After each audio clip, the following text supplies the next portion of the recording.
Basic নলেজটা কিন্তু আমাদের এসে যাবে। আমরা যারা এই জায়গাটা জেনে গেছি তাদের ক্ষেত্রে হয়তো মোটেই আনন্দদায়ক বা কি বললেন ও তো সবাই আমরা জানি, আমরা জানতেই পারি, কিন্তু আমরা জানি না যারা, তাদের জন্য এই জিনিসটা আমরা বলেছিলাম। এইবার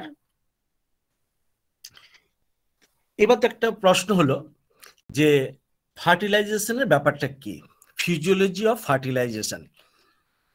সেখানে আমরা দেখতে পাচ্ছি কি স্পার্মেটোজোয়া প্রথমে সার্ভিক্সে, তারপরে ইউটেরাসে, তারপরে আপনার যেটাকে বলা হচ্ছে ইউটেরোটিউবাল যে জাংশন সেখানে, এবং আস্তে আস্তে সেটা গিয়ে পৌঁছবে কোথায়, অ্যাম্পুলাতে। আমি আগেরটাতেই যাচ্ছি, আগে বলে নিচ্ছি ব্যাপারটা কি। আমরা প্রত্যেকেই জানা আছে সার্ভিক্সের অসের ভিতর দিক দিয়ে ইউটেরাস পর্যন্ত গিয়ে আস্তে আস্তে either right side or left side দুদিকেই কিন্তু স্প্রেড করে। যেদিকের ওভারি থেকে সিক্রেশন হয় সেদিকেই ফার্টিলাইজেশনটা ঘটে, এবং আস্তে আস্তে ইউটেরো ফেলোপিয়ান টিউবের যে জাংশন আছে সেই জাংশনে পৌঁছয় স্পার্ম, সেদিকে কিন্তু অপেক্ষা করে আপনার ওভাম, অ্যাম্পুলা থেকে দুজনের ভিতরে একটা মিলন ঘটে। আবার আস্তে আস্তে সে কিন্তু এসে ইমপ্ল্যান্টেশনটা কোথায় হয়, ফিরে এসে ফান্ডাসি হয়। এইবার যদি আমরা একটা ছবি দেখে নিই, যেখানে আজকে ডক্টর জাহাঙ্গীর স্যার যদি থাকেন, আসলে উনি যেভাবে বুঝিয়েছেন তারপরে কারো মানে বোঝা সম্বন্ধে আর উচিতই নয়, কিন্তু আমি যেভাবে ফার্স্ট বলি এটা আমার দুর্ভাগ্য, প্রচন্ড দ্রুত বলার একটা প্রবণতা, বাজে প্রবণতা বা বাজে একটা স্বভাব আমার ভিতরে আছে। তবু তার কথা মনে রেখে, ডক্টর জাহাঙ্গীরকে কথা মনে রেখে আমি একটু ধীরে ধীরে বলার চেষ্টা করছি। তাহলে এই যে নীল রঙের, আপনারা যারা মোবাইলে দেখছেন বা স্ক্রিনে দেখছেন, যদি দেখতে না অসুবিধা হয় তাহলে আপনাদের স্ক্রিনটাকে একটু বড় করে নিন, তাহলে ব্যাপারটা বুঝতে খুব সুবিধা হবে। এই দেখুন পাথওয়ে, আমি এটা হেডিং দিয়েছি কি pathway of sperm and ovum, অর্থাৎ ওভাম বা স্পার্ম কিভাবে কতটা পথ অতিক্রম করে, ওদিক থেকে ওভাম কত দূরে আসে, তাদের কোথায় মিলিত হয়, জাইগোট হয়, এবং formation of the zygote and implantation, এবং কোথায় তারা গ্রথিত হয় বা ইমপ্ল্যান্ট মানে একটা বীজকে বপন করা যেটাকে বলা হয় সেটা কোথায় হয়, সেটা সম্বন্ধে একটা রাফলি কনসেপশন আমরা নিয়ে নিতে চাই। তাহলে এই যে নীল রঙের যেটা অ্যারো বা কাজটা যেটা দেখছেন, সেটা দেখুন তীর দিয়ে আস্তে আস্তে আস্তে আস্তে আস্তে আস্তে, এই দেখুন নীল রঙের তীরটা আছে আইদার রাইট অথবা লেফট সাইডে, এই পাথ ধরে সে কিন্তু আস্তে আস্তে আস্তে করে এগিয়ে যাচ্ছে। যেতে যেতে যেতে যেতে সে এই সাইট অফ ফার্টিলাইজেশন, এইখানটাকে বলা হচ্ছে অ্যাম্পুলা, এইখানে সে কিন্তু ওয়েট করে, এইখানে কিন্তু জাইগোট ফর্ম হয়। আবার আস্তে আস্তে আস্তে ব্যাক করতে করতে ফিরে এসে দেখুন লাল রঙের তীর চিহ্ন দেওয়া আছে, মানে যাওয়াটা দেখিয়েছিলাম আমরা নীল চিহ্ন দিয়ে, ওর ফেরাটা দেখাচ্ছি আবার সেই মৌসুমী বায়ুর মতো কোন পথে যাচ্ছি কোন পথে ফিরে আসছে তার যে একটা দিন ভিত্তিক হিসেব থাকে, এখানে সেই জিনিসটা কিন্তু বর্ণনা করা হয়েছে। এবং ফিরে এসে এই ইমপ্ল্যান্টেড জাইগোট যেটা, এই জায়গাটা কিন্তু দেখানো হয়েছে। তাহলে আমাদের এই ছবি আমরা প্রচুরবার দেখেছি, অনেকবার দেখেছি, অতএব এটা নিয়ে আমাদের আর কোনো দ্বিধা থাকা উচিত নয়। কিন্তু এইবার আমি যে জিনিসটা বলবো সেই জায়গাটাতে চলে যাচ্ছি। দেখুন ওই আগের ছবিটাকে ফলো করুন, আগের ছবিটা হয়তো ডান দিকে হয়েছিল, এটা বাঁ দিক, এর কোনো চিন্তা নয়। অর্থাৎ প্রথম দিন জিরো ডেটে কোথায় গিয়ে হচ্ছে, জিরো ডে মানে যেদিন জাইগোট ফর্ম হচ্ছে বা ফার্টিলাইজেশন হচ্ছে সেই জিনিস থেকে আমরা জিরো ধরছি।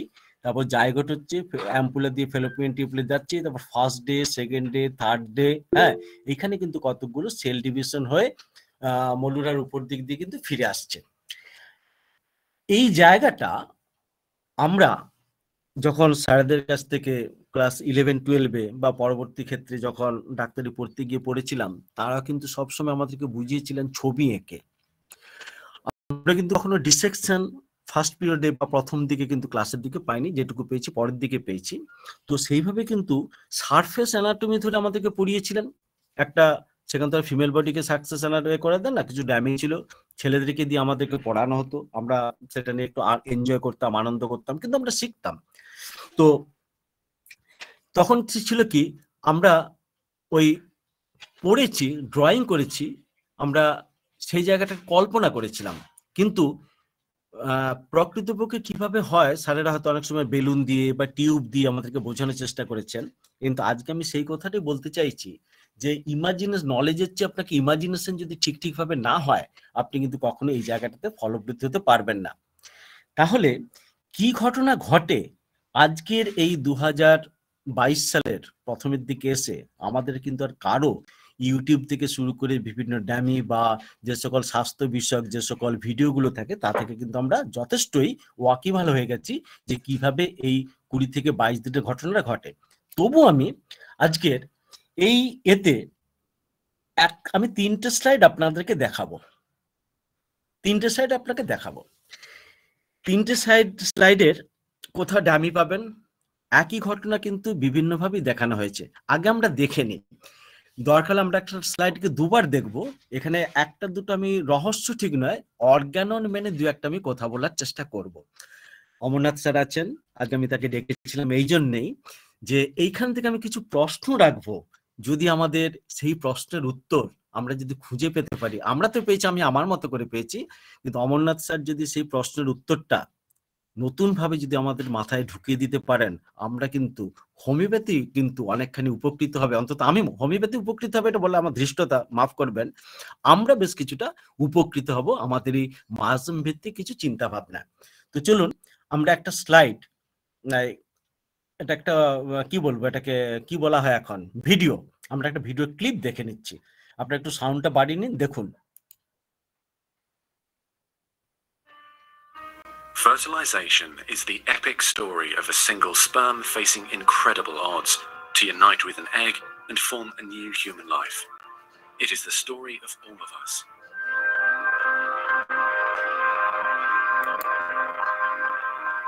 During sexual intercourse, about 300 million sperm enter the vagina. Soon afterward, millions of them will either flow out of the vagina or die in its acidic environment. However, many survive because of the protective elements provided in the fluid surrounding them. Next, the sperm must pass through the cervix, an opening into the uterus. Usually, it remains tightly closed, but here the cervix is open for a few days while the woman ovulates. The sperm swim through the cervical mucus, which is thinned to a more watery consistency for easier passage. Once inside the cervix, the sperm continues swimming toward the uterus, though millions will die trying to make it through the mucus. Some sperm remain behind, caught in the folds of the cervix, but they may later continue the journey as a backup to the first group.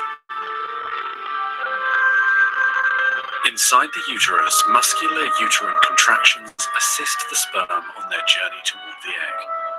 However, resident cells from the woman's immune system, mistaking the sperm for foreign invaders, destroy thousands more.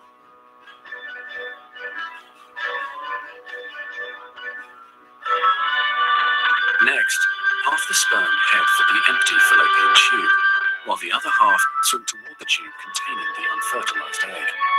Now, only a few thousand remain. Inside the fallopian tube, tiny cilia push the egg toward the uterus. To continue, the sperm must surge against this motion to reach the egg. Some sperm get trapped in the cilia and die. During this part of the journey, chemicals in the reproductive tract cause the membranes covering the heads of the sperm to change. As a result, the sperm become hyperactive, swimming harder and faster toward their destination. At long last, the sperm reach the egg. Only a few dozen of the original 300 million sperm remain. The egg is covered with a layer of cells called the corona radiata. The sperm must push through this layer to reach the outer layer of the egg, the zona pellucida. When sperm reach the zona pellucida, they attach to specialized sperm receptors on the surface, which triggers their acrosomes to release digestive enzymes, enabling the sperm to burrow into the layer. Inside the zona pellucida is a narrow, fluid-filled space just outside the egg cell membrane. The first sperm to make contact will fertilize the egg. After a perilous journey and against incredible odds, a single sperm attaches to the egg cell membrane. Within a few minutes, their outer membranes fuse and the egg pulls the sperm inside. This event causes changes in the egg membrane that prevent other sperm from attaching to it. Next, the egg releases chemicals that push other sperm away from the egg and create an impenetrable fertilization membrane. As the reaction spreads outward, the zona pellucida hardens, trapping any sperm unlucky enough to be caught inside. Outside the egg, sperm are no longer able to attach to the zona pellucida. Meanwhile, inside the egg, the tightly packed male genetic material spreads out. A new membrane forms around the genetic material, creating the male pronucleus. Inside, the genetic material reforms into 23 chromosomes. The female genetic material, awakened by the fusion of the sperm with the egg, finishes dividing, resulting in the female pronucleus, which also contains 23 chromosomes. As the male and female pronuclei form, spiderweb-like threads, called microtubules, pull them toward each other. The two sets of chromosomes join together, completing the process of fertilization. At this moment, a unique genetic code arises, instantly determining gender, hair color, eye color, and hundreds of other characteristics. This new single cell, the zygote, is the beginning of a new human being. And now the cilia in the fallopian tube gently sweep the zygote toward the uterus, where he or she will implant in the rich uterine lining, growing and maturing for the next 9 months until ready for birth.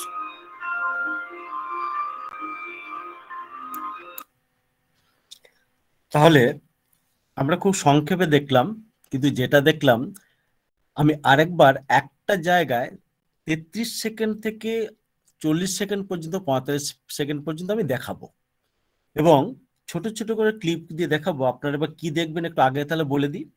আমি আপনাকে দেখাবো sperm double headed, আমি দেখাবো খুব বেশি লম্বা long tail এবং খুব শর্ট টেল। দেখে নি আরেকবার।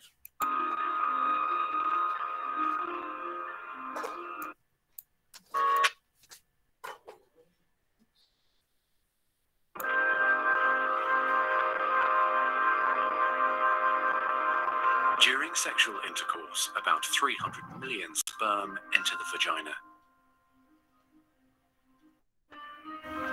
Soon afterward, millions of them will either flow out. এবার খেয়াল করুন,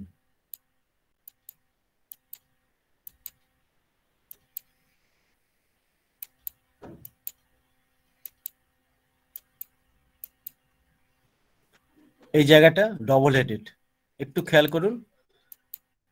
এই দেখুন এটা ডবল হেডেড, এই দেখুন এটা ডবল হেডেড, ডবল। সাপের যেরকম দুটো মাথা আমরা অনেক সময় দেখি বা কতটা বাস্তব যায় না, অনেক সময় দেখাও যায়, হ্যাঁ। কিন্তু এই ছবি থেকে আমরা এই জায়গাগুলো বা এই যে অসুস্থ মাথা, চারটে অবস্থা হয়, দুটো মাথাওয়ালা হয়, খুব বড় মাথাওয়ালা হয়, ছোট মাথাওয়ালা হয়, লেজ দুটো হয় এবং লেজ অসুস্থ হয়। এই জায়গাগুলো কিন্তু আমরা খুব খেয়াল করলে কিন্তু আমরা জায়গাটা বুঝতে পারি বা দেখতে পারি। এবার এই একই ঘটনার অন্য একটা জায়গার দেখাবো, তবে খেয়াল রাখুন আরেকবার, সেই যেটা বলা আছে করোনা রেডিয়েটা আর জোনা প্যালুসিডা, অর্থাৎ এই দুটো হচ্ছে একটা অঞ্চল। অঞ্চলটা কোথায়? ওভারির সেলে থাকে, ওভামের সেলে থাকে। একটা স্পার্ম ওখানে পেনিট্রেট করে গেলেই সে কিন্তু সেটাকে ব্লক করে দেয়, বন্ধ করে দেয়। আর লক্ষ লক্ষ স্পার্ম দৌড়চ্ছে একটা ওভামকে ফার্টিলাইজ করার জন্য। তাহলে এই যে পুরুষ এবং প্রকৃতির মিলনের জন্য যে একটা ব্যাকুলতা একটা স্পার্মের, এবং ওই একটি ওভাম একটি মতো স্পার্মকে পেয়ে গিয়েই সমস্তকে রোধ করে দিকে দাঁড়িয়ে পড়লো, এখান থেকে কি আমাদের মায়াজমের সূত্রপাত নয়? প্রবল আসক্তির সাথে দৌড়ে যাওয়া, পাওয়ার জন্য সবাইকে পিছনে ফেলে হিংসার সাথে মারামারি করে যেভাবে হোক আমাকে আত্মপ্রতিষ্ঠা করতে হবে, তার জন্য একটা সংগ্রাম। আর যেই মাত্র ওভাম তার ওই সার্কেল অর্থাৎ জোনা প্যালুসিডার মধ্যে দিয়ে যা ঢুকে গেল, অমনি সে ব্লক করে দিয়ে আর কাকে কন্ট্রোল করতে দিচ্ছে না, নিজের রাজত্ব বিস্তার করার জন্য যেখানে দাঁড়িয়েছে। এইখান থেকে কি সেই স্বার্থপরতা বা হানাহানির সূত্রপাত হয় না? যদি হয়ে গিয়ে থাকে তাহলে আমরা বলতেই পারি সৃষ্টির মূলেই কিন্তু রয়ে গেছে এই ধরনের হানাহানির চিন্তা ভাবনা। অনেকে বলতে পারে না আমাকে, স্যার তাহলে কি মানবিকতা বলে কিছু নেই? আমি বলবো হ্যাঁ, মানবিকতাটা কিন্তু আমাদেরকে শেখানো হয়। আমরা আমাদের সন্তানকে মানবিক হতে বলি, ভালো হতে বলি, সেটা কিন্তু আমার চরিত্র নয়। আমরা সেই চরিত্রটাকে সৃষ্টি করি। কিন্তু আমাদের মূল জিনিসটা কি? সেই জেনেসিস। যে জেনেসিস মানে হচ্ছে দুজনকে পাওয়ার জন্য ব্যাকুলতা, তার জন্যে পৃথিবী জাহান্নামে চলে যাক, আমরা কিন্তু আমাদের জায়গাতেই থাকবো। পরের ক্লিপটা দেখুন। At the start of the menstrual cycle, a cohort of follicles starts to grow, but generally only one continues to develop. This follicle is referred to as the dominant follicle. In its interior, the follicle contains an immature oocyte. This follicle increases in size by 1 to 2 millimeters per day. The follicle produces estrogen and causes the lining of the uterus, the endometrium, to thicken.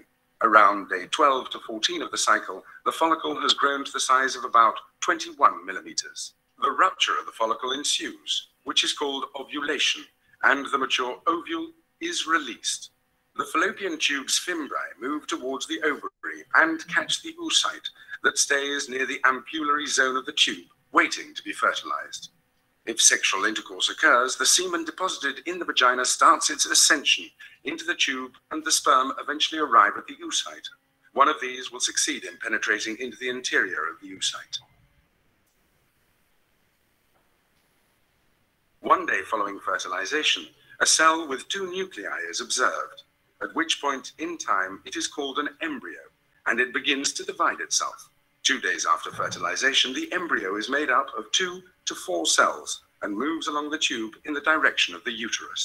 At the end of 4 days, the embryo continues to divide itself, at which point it is called the morula. And the interior of the embryo has an area filled with liquid, and this is called the blastocyst.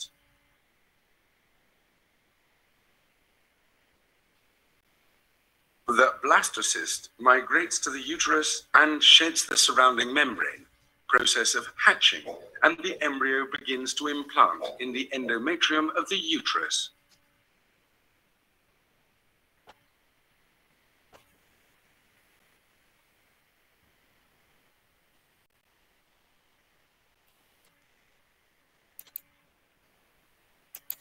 এবার 3 নম্বর ক্লিপটা একসাথে দেখে গিয়ে তারপর আমরা আলোচনা করব।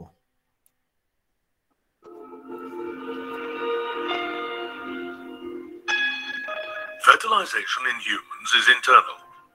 It takes place inside the body of the female. Semen, which contains the sperms, is introduced into the female genital tract during the act of copulation. The deposition of sperms in the vagina is called insemination. Human sperms are motile and rapidly swim towards the ovum, lying in the fallopian tube. The sperms pass the cervix, enter the uterus, and finally reach the ampullary isthmic junction of the fallopian tube. This is the site where the ovum lies and fertilization takes place. When a sperm meets the ovum is in the secondary oocyte stage. It has not yet completed its second meiotic division. The fusion of sperm and ovum is called fertilization. For fertilization to take place, the sperms must be released in the vagina during the period that the egg is alive, that is, within 24 hours after ovulation. The sperm has to pass through the corona radiata and the zona pellucida to reach the plasma membrane of the ovum.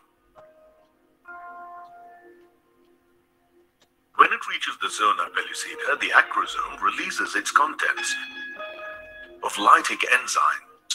These enzymes dissolve the zona pellucida. The sperm plasma membrane then fuses with the egg plasma membrane.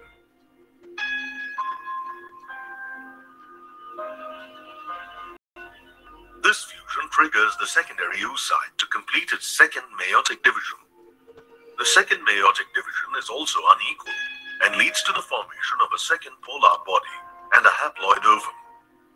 The nucleus of the ovum is now called the female pronucleus. The cortical granules present below the egg plasma membrane release enzymes which harden the zona pellucida and block further entry of sperms. The sperm nucleus now enters the cytoplasm of the ovum. The sperm nucleus is now termed the male pronucleus. The male and female pronuclei come together and fuse. The male and female chromosomes mix. This event is called karyogamy or amphimixis. Fertilization is thus completed.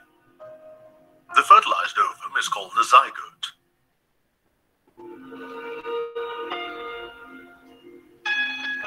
Identical twins are formed when the zygote splits into two. Each split portion then develops into a complete new individual, and both are exactly identical to each other. On the other hand, non-identical or fraternal twins are formed when two separate eggs develop in the mother's body, and they get fertilized by two separate sperms.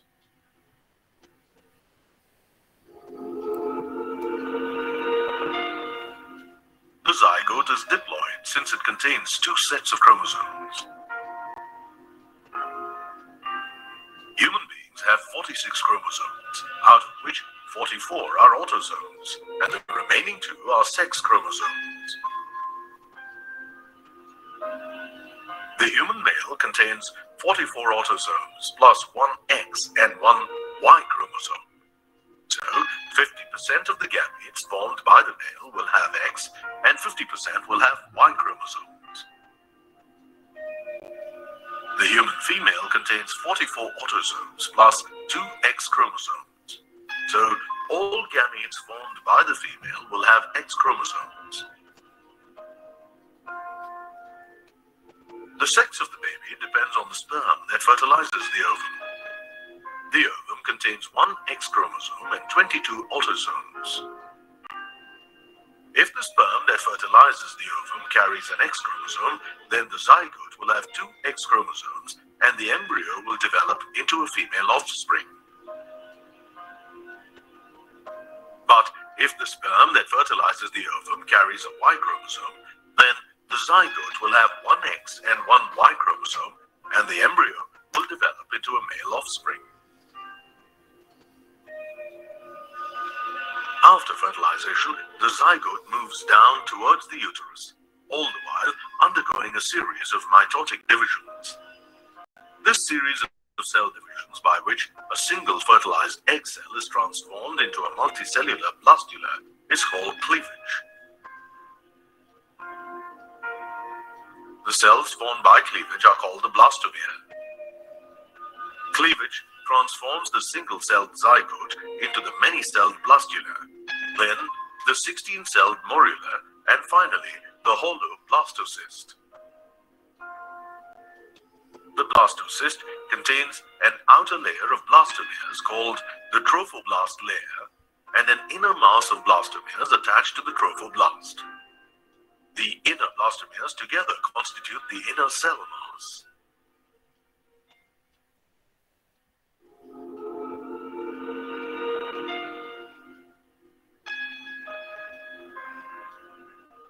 The trophoblast layer attaches to the endometrium, and the cells of the inner cell mass continue differentiation and development. The blastocyst burrows into the uterine lining.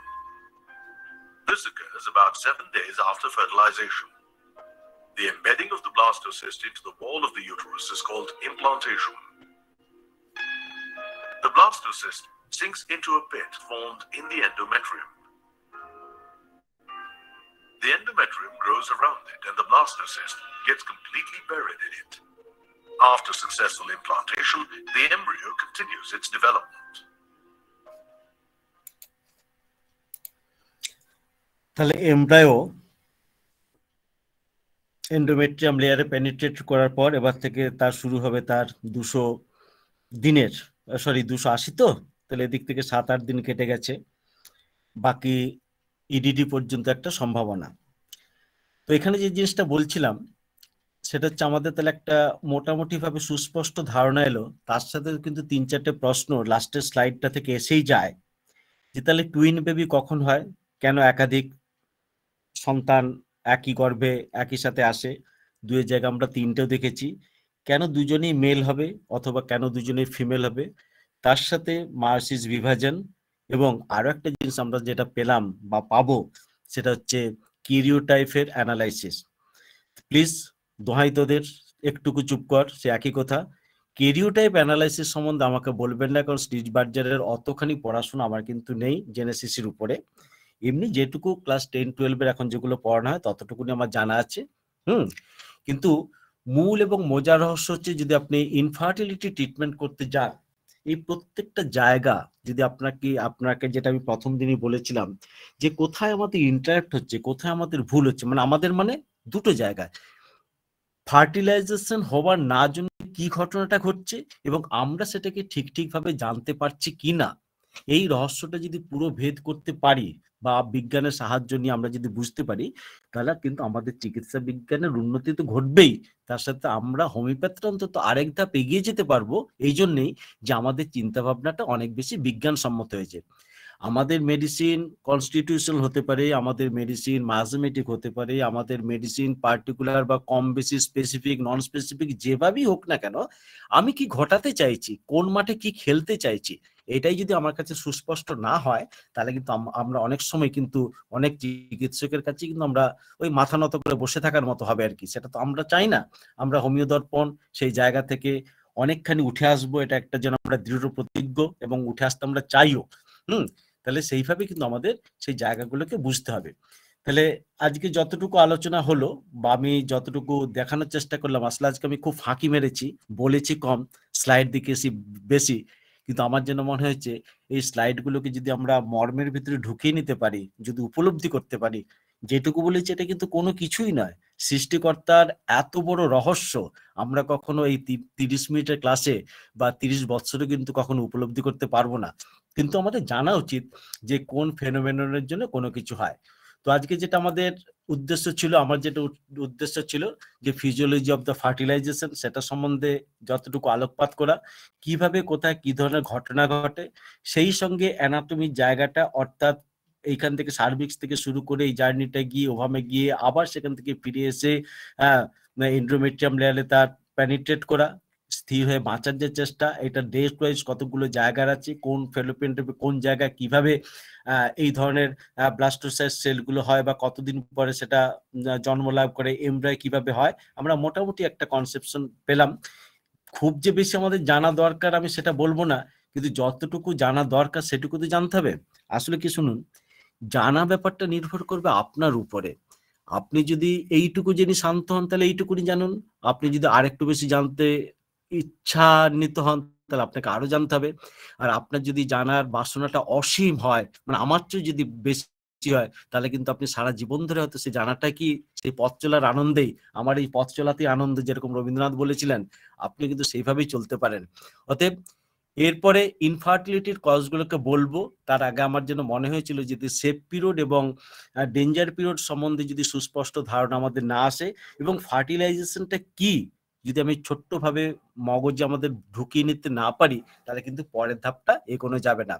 তো আজকে এইটুকু বললে, আমাদের তো কথা ছিল class আমরা 45 মিনিটে শেষ করব, আশা করি আমি শেষ করতে পেরেছি। আপনারা সবাই ভালো থাকুন এবং আগামী দিনগুলো যাতে ইনফার্টিলিটি থেকে আমাদের মহিলারা, আমাদের মায়েরা যাতে বেরিয়ে আসতে পারে, সেই প্রত্যাশা নিয়ে আজকে আমি আমার আজকের এই ক্লাস শেষ করছি। যারা এতক্ষণ ধরে হোমিও দর্পণে ছিলেন তারা প্রত্যেককে আমার অভিনন্দন, প্রত্যেককে আমার ভালোবাসা জানালাম। আর প্রেজেন্টেশনে যদি কোনো প্রকার ত্রুটি থেকে থাকে, কারণ আমি কখনো এইভাবে প্রেজেন্টেশন করিনি, যা কিছু শেখা এই হোমিও দর্পণের আনুকূল্যে। শুধু আমাদের ইসমাইল খান আমাকে একবার রিকোয়েস্ট করেছিলেন যে একটু ভালোভাবে কোনো মুভি টাইপের কিছু, তখনই মাথায় ঢুকে গেল, ঠিক আছে, অন্যের জন্য না সই, নিজের পড়াশোনার জন্য তো এতটুকু কিছু খাটাই যায়, তাই আমি খেটেছি। আপনাদের ভালো লাগাটাই আমার সব থেকে ভালো লাগা বলে মনে করছি। নমস্কার, আপনারা ভালো থাকুন। অসংখ্য ধন্যবাদ স্যার আপনাকে, যে আপনি এত সুন্দর করে আসলে ডে বাই ডে আসলে এত ডেভেলপ হচ্ছে, আসলে সত্যি অভাবনীয় আমার কাছে মনে হয়। বিকজ হচ্ছে আপনি প্রতিনিয়ত আসলে নতুন নতুন আমাদেরকে স্লাইড ইউজ করে বা নতুনত্ব নিয়ে এসে আমাদেরকে এই ক্লাসগুলো উপহার দিচ্ছেন। আপনার নিজের ভোকাল এবং জ্ঞানের কারিশমা আগে আমরা দেখেছি, এখন আমরা নতুন আরেকটি জিনিস আমরা দেখতে পাচ্ছি এবং আশা করি আরো যত দিন যাবে আরো অনেক অনেক বেটার কিছু আমরা আরো পাবো এবং আমার মতো ক্ষুদ্র একজন মানুষের কথা কিছুটা হলেও নিয়েছেন সেই জন্য আপনাকে অসংখ্য ধন্যবাদ। তো আমরা চলে যেতে চাই যে আমাদের দ্বিতীয় পর্বে। হ্যাঁ, দ্বিতীয় আমি পর্বে আমি আমি একটা কথা বলি ব্যাসি স্যার, জি জি আমাদের বেশি স্যারকে সংযোজন করতে দিবেন না। সকল স্যাররাই জানেন আসলে আমরা বেশি রাত করাতে আমাদের প্রবলেম হয়ে যায়। যদি আজকে আপনি 2-3 জনকে দেন, পরবর্তী ক্লাসে আবার ওই 2-3 জন স্যারকে না ডেকে অন্য স্যারদের দেবেন। ঠিক এরকম করেই আপনি মেন মেন যাদেরকে ডাকার দরকার হয় আপনি সেটা ডেকে নিতে পারেন। আপনাকে জানানো হয়নি, এখন জানালাম। ঠিক আছে। জি অসংখ্য ধন্যবাদ। আমি আরেকটু যদি ক্লিয়ার হতে চাই সেটা হচ্ছে যে আপনি বলতে চাচ্ছেন যে আমি আজকে ধরেন আমি যে 3 জনকে ডাকলাম পরবর্তী ক্লাসে ওনাদেরকে না ডেকে যারা গ্যাপ ছিল ওনাদেরকে ডাকবো, ব্যাপারটা এরকম রোটেট অনুযায়ী চলবে, বিষয়টা এরকম? জি জি জি জি, হ্যাঁ একদম। ওকে জি। ওকে, অসংখ্য ধন্যবাদ স্যার আপনাকে। আহ আমি তাহলে চলে যেতে চাই যে আমাদের আজকের ক্লাসের আমি পার্থপ্রদীপ স্যারের কাছে যেতে চাই। হ্যাঁ, ধন্যবাদ। অসাধারণ আলোচনা হয়েছে, তবে আমি প্রথম থেকেই ছিলাম না, সেকেন্ড আর থার্ড স্লাইডটা দেখেছি। খুব সুন্দর প্রেজেন্টেশন হয়েছে, এগুলো খুব ভালো হয়েছে। তার এর আগে বলা হয়েছিল কিনা জানি না। আসলে যেটা মেয়েদের যেটা ইউট্রাসে বা এতে যে মিডিয়াটা আর যে ছেলেদের যে মিডিয়া স্পার্ম যেগুলো থাকে যে সিমেনের সাথে, এখন একটা হচ্ছে অ্যাসিডিক, মেয়েদের অ্যাসিডিক আর ছেলেদের হচ্ছে বেসিক। এই দুটো নিউট্রালাইজ করে এই পিএইচটা কত লেভেলে থাকলে ঠিক হয় এটা একটু ক্লিয়ার করতে পারলে একটু ভালো হতো। বা ছেলেদের মানে স্পার্মটা মেয়েদের ভ্যাজাইনা বা ওই ইউট্রাসের মধ্যে বা ওই যেটা একদম ইয়ের মধ্যে চলে যাচ্ছে কি বলে ফ্যালোপিয়ান টিউবের মধ্যে একটা মিডিয়া থাকে তো ওখানে, সেইটা ওই লিভিং যে স্পার্মটা কোন মিডিয়াতে ঠিকঠাক ভাবে থাকে আর কি। স্যার যদি আগে বলে থাকেন আমি শুনিনি আর কি, আর না শোনা থাকলে একটু জেনে নেবো এইটাই। হ্যাঁ, সিমেনের যেটা হয়, সিমেনের পিএইচ হয় 8 আর ভ্যাজানাল পিএইচ হয় 4.5। এখানে একটা নিউট্রালের একটা ব্যাপার থেকে থাকে। আমি এর আগের দিনেও কিছুটা বলেছিলাম, তার সাথে আমি ডক্টর অজয় দাস স্যারকে আমি রিকোয়েস্ট করে রেখেছি, জানি না উনি আজকে আছেন কিনা আমি জানতে পারছি না, যে এই জায়গার ওই অ্যানালিসিসটা উনি আমার চেয়ে অনেক ভালো করে দিতে পারবেন। এবং আমি বলেওছিলাম যে স্যার আমি তো এটা পুরোটা জানি না, তো আপনি কিন্তু যেদিন সম্ভব হবে এই ব্যাপারটা আমার জন্য অন্তত জানাবেন। হ্যাঁ, যে আমি জেনে যেতে চাই ব্যাপারটা কি। তবে আমি যতটুকু জানি সেমিনাল ফ্লুইডের পিএইচ হচ্ছে 8 এবং ভ্যাজেন আমি এসছি দাদা। হ্যাঁ, এটা এটা জানলাম আর কি 8 আর 4 আর এই দুটো আমি এই এসছি, আমি এটা শুনবো অজয়দার কাছে শুনবো, অজয়দার কাছে হ্যালো, শুনবো। স্পার্মটা। এটা তো শুনলাম সিমেনের পিএইচ 8 আর ভ্যাজাইনার পিএইচ 4। তা এই দুটো মিলে কতটা পিএইচ হলে এই যে সবটাই ঠিকঠাক ভাবে হয়, এটা আদর্শ ওটা আমার ঠিক জানা নেই, ওটা একদম অ্যাকুরেট না না আমার না না জানা ওটা নেই। অজয়দা রয়েছেন তো, অজয়দা রয়েছেন। ও আচ্ছা ঠিক আচ্ছা, আছে, আপনি আমরা আছেন? হ্যালো, অজয়দা এসেছেন তো? হ্যাঁ বলুন। হ্যালো, স্যার বলুন স্যার। হ্যাঁ, আমি জাস্ট নাও আমি ঢুকেছি। আমি বলেছি আমার একটা প্রবলেম হয়েছিল, আমার একজন হাসপাতালে ভর্তি, তাকে এনজিওগ্রাম হয়েছিল এবং তার স্টেন্ট বসছে, তারপরে এই জাস্ট ঢুকছি। আপনার কথাটা আমার মাথায় ছিল, কোশ্চেনটা বলুন একটু আমি শুনি। পার্থপ্রদীপ স্যার, প্রশ্নটা আপনি রাখুন, ভালো হবে। এই অজয়দা, এটা কিছুই না, স্যার তো সবই বলেছেন, আমিও একটু দেরিতেই ঢুকেছি। তা ওই স্যারের 3টে স্লাইড আমি যা বুঝলাম আর কি, উনি 3খানা স্লাইড দেখিয়েছেন। আমি প্রথমটা তো দেখতে পাই নাই, আমি দ্বিতীয়টার মাঝামাঝি। যাই হোক, খুব সুন্দর কালেকশন এবং খুব ভালোভাবে উনি ওইটা দেখিয়েছেন আর কি। তা বিষয় হচ্ছে যে ওই সিমেন্ট যাবে ভ্যাজাইনার ভেতর দিয়ে, এবং সেখানে তো মানে এগটা আসবে, ওভামটা আসবে, তারপর তো ফার্টিলাইজেশন হবে, তারপরে টুইন্স এগুলো তো মোটামুটি আমরা অনেকেই অনেক রকম ভাবেই জানি। এখন ওইটা ভেঙে টেঙে গিয়ে হয়। আর যদি দুটো এগ যদি ফার্টিলাইজেশন করে তখন তাহলে সেটা আলাদা সেক্স হতে পারে, আর তা নাহলে তো টুইন্সটা আদর্শ টুইনই হয়।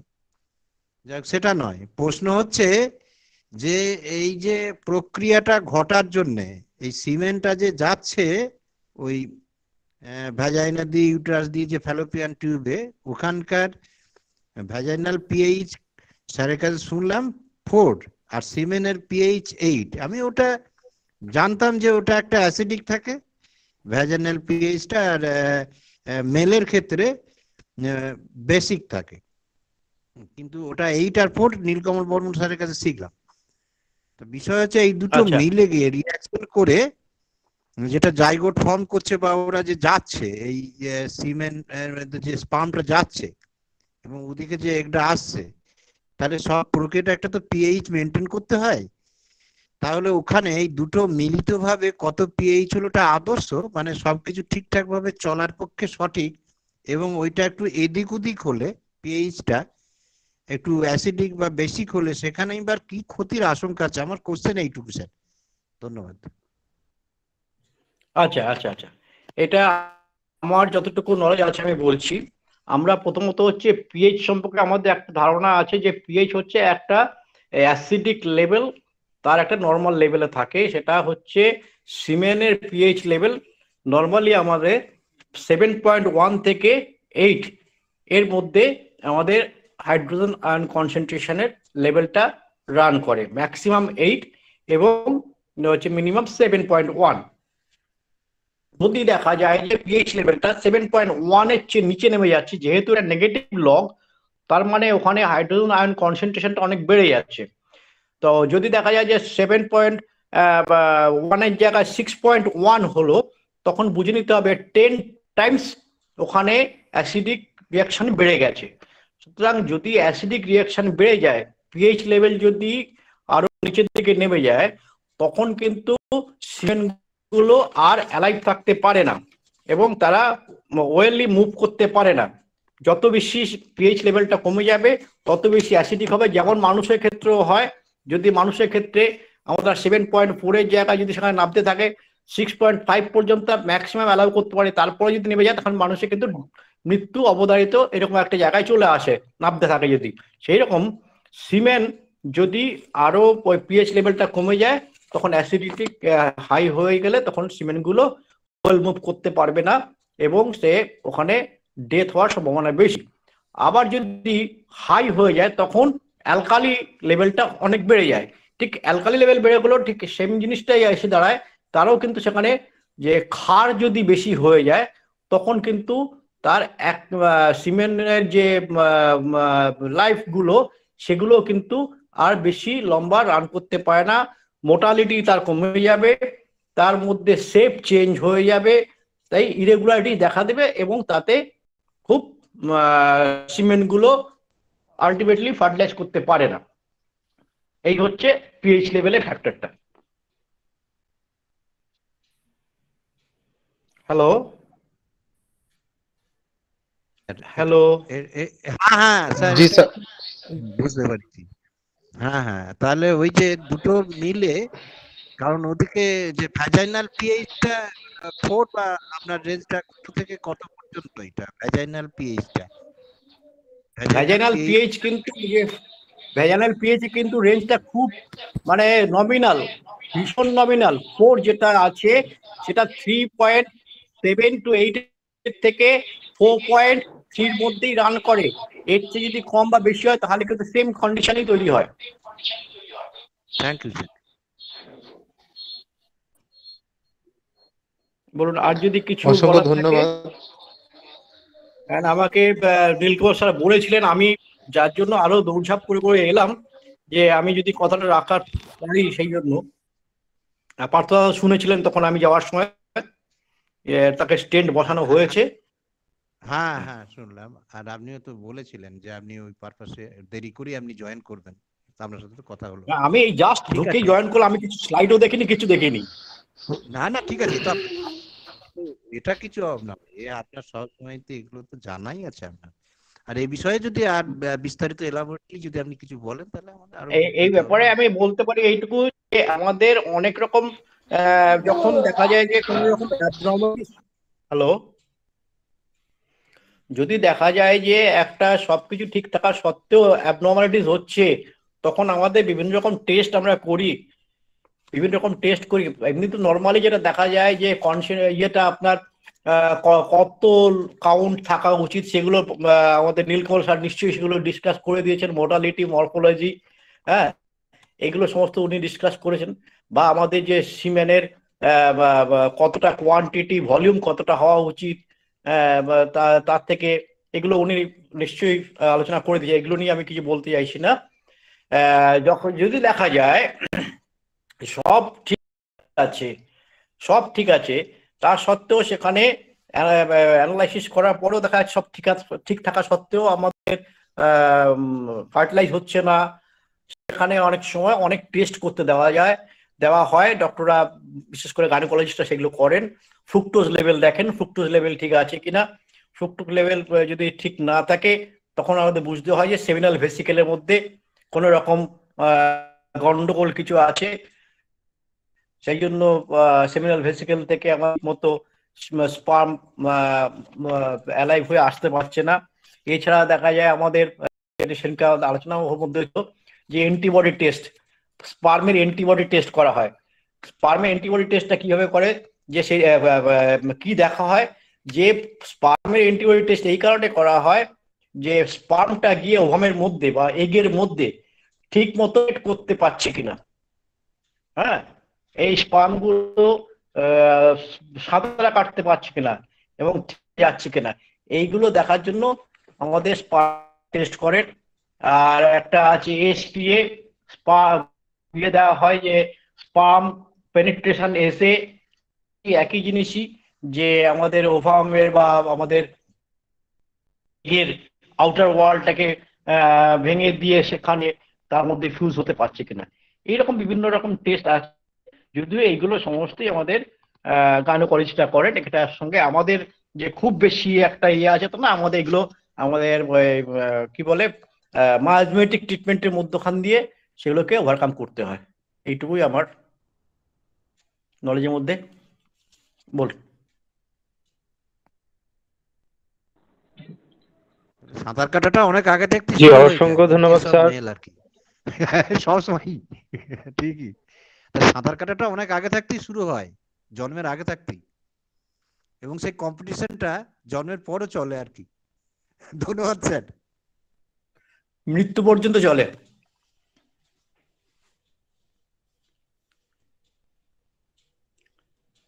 হ্যাঁ নীলকমল স্যার বলুন আর কিছু। অসংখ্য ধন্যবাদ স্যার আপনাদের এই সুন্দর ডিসকাশনের জন্য, অসংখ্য অসংখ্য ধন্যবাদ। তো আমি চলে যেতে চাই আমাদের শ্রদ্ধেয় ডক্টর কুণাল ভট্টাচার্য স্যারের কাছে। স্যার আমাকে কি শুনতে পাচ্ছেন?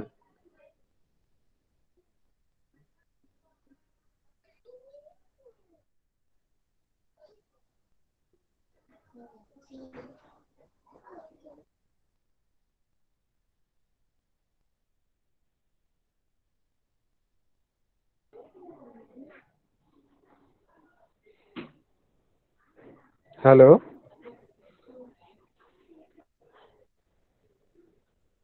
Doctor Kunal Bhattacharya sir.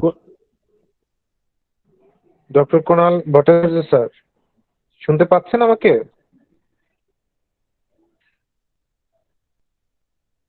আচ্ছা, আসলে আমরা পরে আবার যোগাযোগ করে নিব। আমি এই মুহূর্তে ডাকতে চাই স্বপন বোরে স্যার। আপনি কি আমাকে শুনতে পাচ্ছেন না? স্যারও বের হয়ে গেছেন।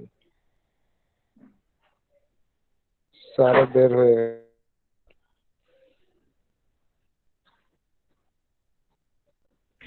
রাইসুল ইসমাইল খান, আপনি ডক্টর গোকুল বর্মন স্যার এবং ডক্টর অমরনাথ চক্রবর্তী স্যারকে দিয়ে শেষ করে দিন। আর কোনো স্যারকে আজকে আপাতত দিন না। গোকুল বর্মন স্যার উপস্থিত আছেন। যে আমি কিছু বলবো না, ওকে স্যার। আমি খেতে বসেছি হ্যাঁ। আচ্ছা, স্যার অসুস্থ যেহেতু তারপরে তাহলে স্যারকে কিছু বলা যাবে না। গোকুল বর্মন স্যারকে দিয়ে শেষ করে প্রশ্ন উত্তর পর্বে চলে যান। ওকে, আমি গোকুল বর্মন স্যারকে অনুরোধ করব যে স্যার আপনি আজকের ক্লাস নিয়ে বা ওভারঅল যদি কিছু বলতেন স্যার। তারপর আমরা প্রশ্নোত্তর পর্বে চলে যাব। তো আপনার কাইন্ডলি যারা যারা যেটা জানার প্রয়োজন মনে করছেন আপনারা অবশ্যই আপনারা আমাকে জানাবেন যে আপনার কোশ্চেন আছে, সেইভাবে আপনারা মেসেজ করে দিবেন, আমি আপনাদেরকে ডেকে নিব। প্রশ্নটি মেসেজে হবে না, আপনারা যে প্রশ্ন করবেন সেটি বললেই সিরিয়াল ওয়াইজ আমি একজন একজন করে ডেকে নিব। তো ডেকে নিলে আপনাদের প্রশ্নটি আপনি করতে পারবেন। জাস্ট আপনারা প্রশ্ন করবেন, এরকম ইয়েস বা কিউএসি কোশ্চেন দিলেই হয়ে যাবে। ওকে, আমি গোকুল বর্মন স্যারের কাছে আমি চাই। সবাইকে নমস্কার। না, আমার বিশেষ কিছুই বলার নেই। আমরা খুবই ঋদ্ধ হলাম, অনেক কিছু জানতে পারলাম। নীলকমল স্যারকে ধন্যবাদ, ব্যাস এইটুকুই। খুব ভালো লাগলো। ঠিক আছে।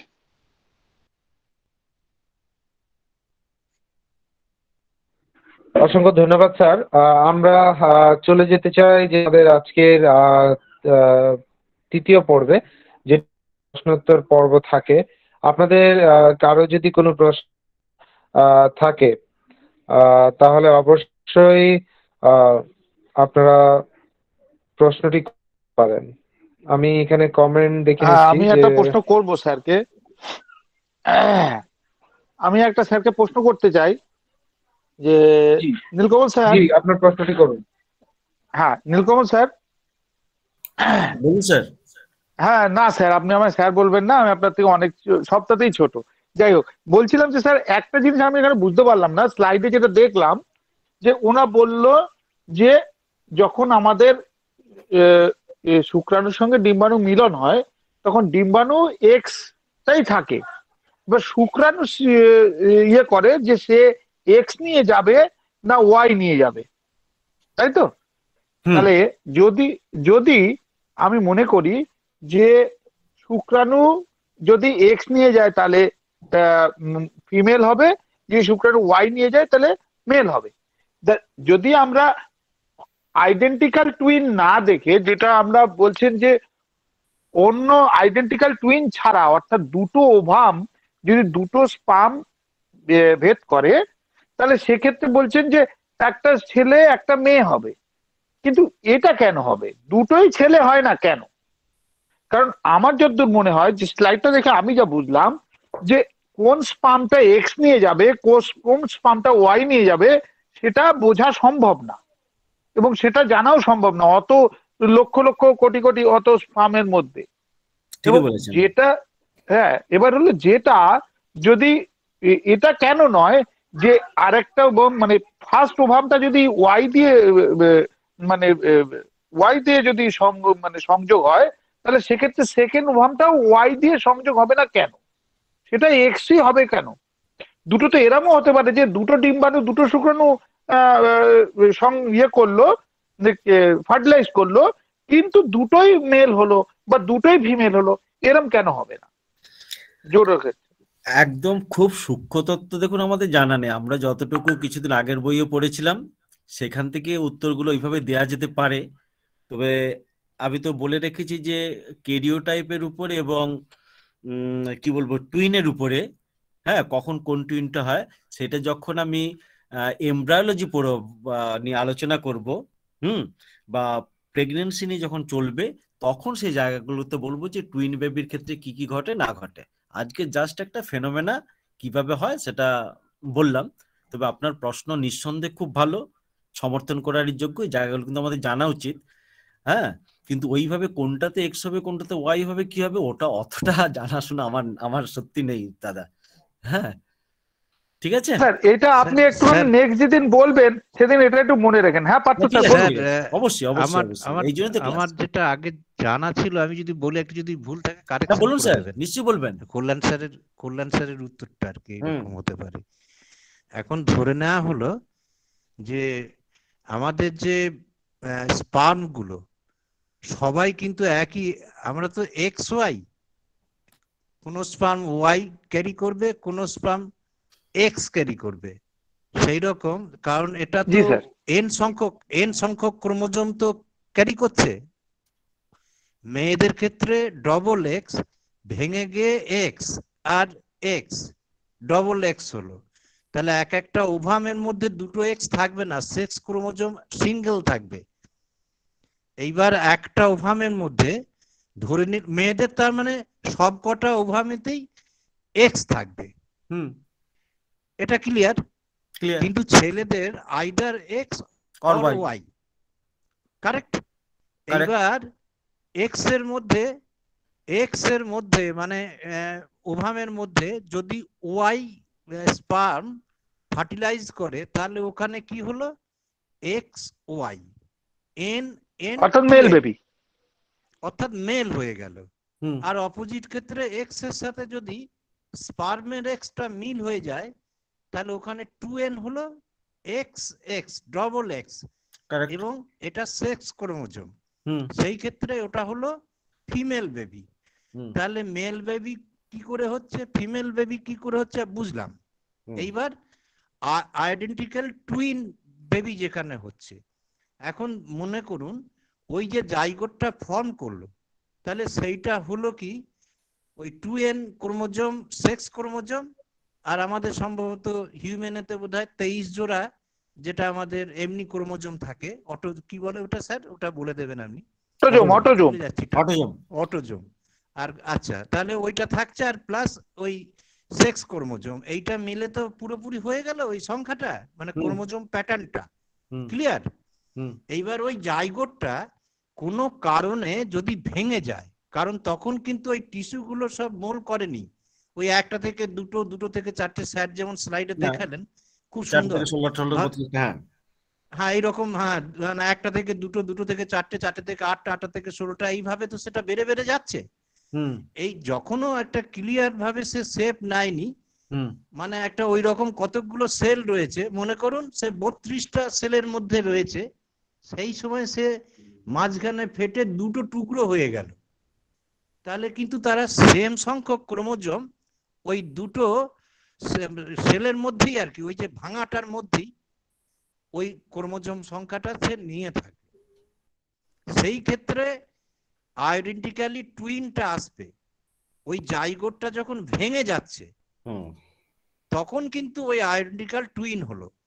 আর যেখানেতে যমজ হচ্ছে কিন্তু সেটা হয়তো মেল হয়েছে দুটোই, কি হয়তো ফিমেল হয়েছে, কিন্তু ওই ঠিক আইডেন্টিক্যাল টুইন নয়, সেই ক্ষেত্রে যেটা হয় সেখানে কিন্তু ওই ডবল ওভাম আসছে, আর একটা ওভামের সাথে যখন আর একটা স্পার্ম মিলে যাচ্ছে, তখন ওদের ন্যাচারালি কিন্তু এটা যে যখনই একটা স্পার্ম ঢুকে যায় তখনই সে কিন্তু বাইরে থেকে একটা বর্ম পরিয়ে দেয়, যাতে অ্যানাদার স্পার্ম না তাকে আর আঘাত করতে পারে বা সে পেনিট্রেট করতে পারে। তাহলে দুটো যখন আলাদা ওভামকে দুটো আলাদা আলাদা স্পার্ম মিলিত করবে, এবং সেই স্পার্মের যদি সেটা এক্স ক্যারি করে, তাহলে এক্স এর সাথে এক্স হলে সে তো মেই হয়ে গেল, আর যদি এক্স এর সাথে ওয়াই হলো তাহলে মেল হয়ে গেল। আর যদি দুটোই ধরে নেওয়া গেল যে সেটা তো কোনো ঠিক নেই যে কে কার সাথে মিলবে, মেয়েদের ক্ষেত্রে তো এক্স ক্রোমোজোম রয়েছেই, সে সব কটার মধ্যেই এক্স ক্রোমোজোম, কিন্তু ছেলেদের ক্ষেত্রে আইদার এক্স অর ওয়াই। এইবার এক্স ওয়াই যেটা মিলবে সেই হিসেবে তার সেক্সটা প্যাটার্নটাই নির্ধারিত হবে। কি স্যার এটা যদি কিছু ভুল থাকে কাইন্ডলি কারেকশন করে দেন, আমার এরকম জানা ছিল স্যার। না না, এটা স্যার আমি বুঝেছি, আমার প্রশ্ন হলো তাহলে কি আইডেন্টিক্যাল টুইন হলো কি এটা? মনে করুন এখানে আইডেন্টিক্যাল টুইন হবে কেন, এক্স ওয়াই হয়ে গেল, সেক্ষেত্রে তো আইডেন্টিক্যাল টুইন হবে না। তো আইডেন্টিক্যাল টুইন তখনই হবে যখন ওই যে যেটা জাইগোট ফর্ম করেছিল সেইটা যদি ভেঙে কয় টুকরো হলো, এইটার উপর সেই আইডেন্টিক্যাল টুইনটা হবে। সেটা একই কোষটা যখন ভেঙে যাচ্ছে, কারণ তখন তো তার ক্রোমোজোম প্যাটার্নটা রেডি হয়ে গেছে এবং সেইটা ভেঙে গেল, তখন তো তার মধ্যে সে সব ক্যারেক্টারটাই তো বিয়ার করছে এবং সেইটাই পরবর্তীকালে ডেভেলপ করবে। যেমন ক্যান্সার তত্ত্বে একটা থিওরি আছে যে এইরকম কেন হয়। সেখানে একটা এমব্রায়োনিক থিওরি আছে যে আমাদের যে প্রিমিটিভ সেল যেখানে হাইড অবস্থায় থাকে এবং তার ক্যারেক্টার হচ্ছে সেটা ডিভিশন করা, তা কোনো একটা সময় সে যদি তার সেই চরিত্রটা ফিরে পায় তাহলে পরে সেটা ডেভেলপ করে। যদিও ক্যান্সার সম্পর্কে তো এখন সব কথাই তো এখনো শেষ কথা বলা হয়নি, কিন্তু এইরকম একটা থিওরি বিজ্ঞানী মহলরা এরকম বলে থাকেন। আমি এইরকম জানি স্যার, যদি কিছু কারেকশন করা থাকে একটু করে দেবেন, কারণ আমার সেই অতীত জ্ঞান থেকে আর কি আমি এটা রিক্যাপ করে একটু বলবার বোঝাবার চেষ্টা করলাম স্যার, ভুল হলে ঠিক করে দেবেন। ওয়াসিকা বিনতা ওয়ালি বোধহয় কিছু বলতে চাচ্ছেন, দেখুন তো। হ্যাঁ ম্যাডাম বলুন আপনি। ধন্যবাদ সকল স্যার ও ম্যাডামকে। প্রথমে আমি সালাম জানাচ্ছি এবং নমস্কার জানাচ্ছি সবাইকে। এত বড় বড় স্যারদের মাঝে আমি স্পর্ধা দেখিয়ে কিছু বলতে যাচ্ছি, এটা মানে সবাই আমাকে ক্ষমা সুন্দর দৃষ্টিতে দেখবেন। আসলে পার্থপ্রদীপ স্যার অনেক সুন্দর করে এই ব্যাখ্যাগুলা দিয়েছেন। তারপরও আমি দুটো কথা বলি, হয়তো যদি আরেকটু মানে আমি সোজা ভাষায় বলবো, আমি এত বেশি কিছু জানি না, তারপরেও কল্যাণ স্যারকে বলছি যে আইডি মানে একই চেহারা টুইন, যেটা স্যার যা বললেন সব ওকে, সবই ঠিক আছে। তারপরেও যদি আপনার ডাউট থাকে সেই জন্য আমি একটু বলছি, আমি যতটুকু জানি একই চেহারার যখন ছেলে হোক আর মেয়ে হোক, দুইটা তিনটা চারটা যেটাই হোক, সেটা একটা মানে জাইগোট থেকে ওটা ভেঙে ভেঙে হয়। তো এটা রেয়ার আর কি, টুইন বা একই চেহারা যেটা হয় ম্যাক্সিমাম দুইজন হয়, আজকাল 3জন 4জনও দেখা যাচ্ছে। আর যখন দুটো ডিম্বাণু আপনার আলাদা আলাদা নিষিক্ত হবে, সেটা হলো দুটো, এটা কিন্তু সহজে হয় না। সাধারণত একটাই যেটা সাধারণত হয় যে সেটা একটাই মানে ডিম্বাণু এবং ডিম্বাণু গ্রো করে, সেটাই হলো নিষিক্ত হয়। তো রেয়ার দুটো হয়। এখন এখানে আপনার স্পাম যাবে যেটা, সেটা এক্স ওয়াই যেটাই যাক না কেন, সেটা কোনো ইয়ে না। আপনার দুটো জাইগোট তৈরি যদি হয়, দুটো আলাদা আলাদা ওভাম হয়, তাহলে দেখা যাচ্ছে যে ওখানে দুটো ছেলেও হতে পারে, কিন্তু একই চেহারার হবে যে এটা কোনো নিশ্চয়তা নেই। দুটো আলাদা চেহারা, দুটো আলাদা বৈশিষ্ট্য, দুটো আলাদা সত্তা, মানে সমস্ত কিছুই দুটো আলাদা হবে। সেটা দুটো ছেলে হোক আর দুটো মেয়ে হোক, বা একটা ছেলে একটা মেয়ে হোক। সাধারণত আমাদের বোঝার ক্ষেত্রে বেশিরভাগই একটা ছেলে একটা মেয়ে দিয়ে বোঝানো হয়।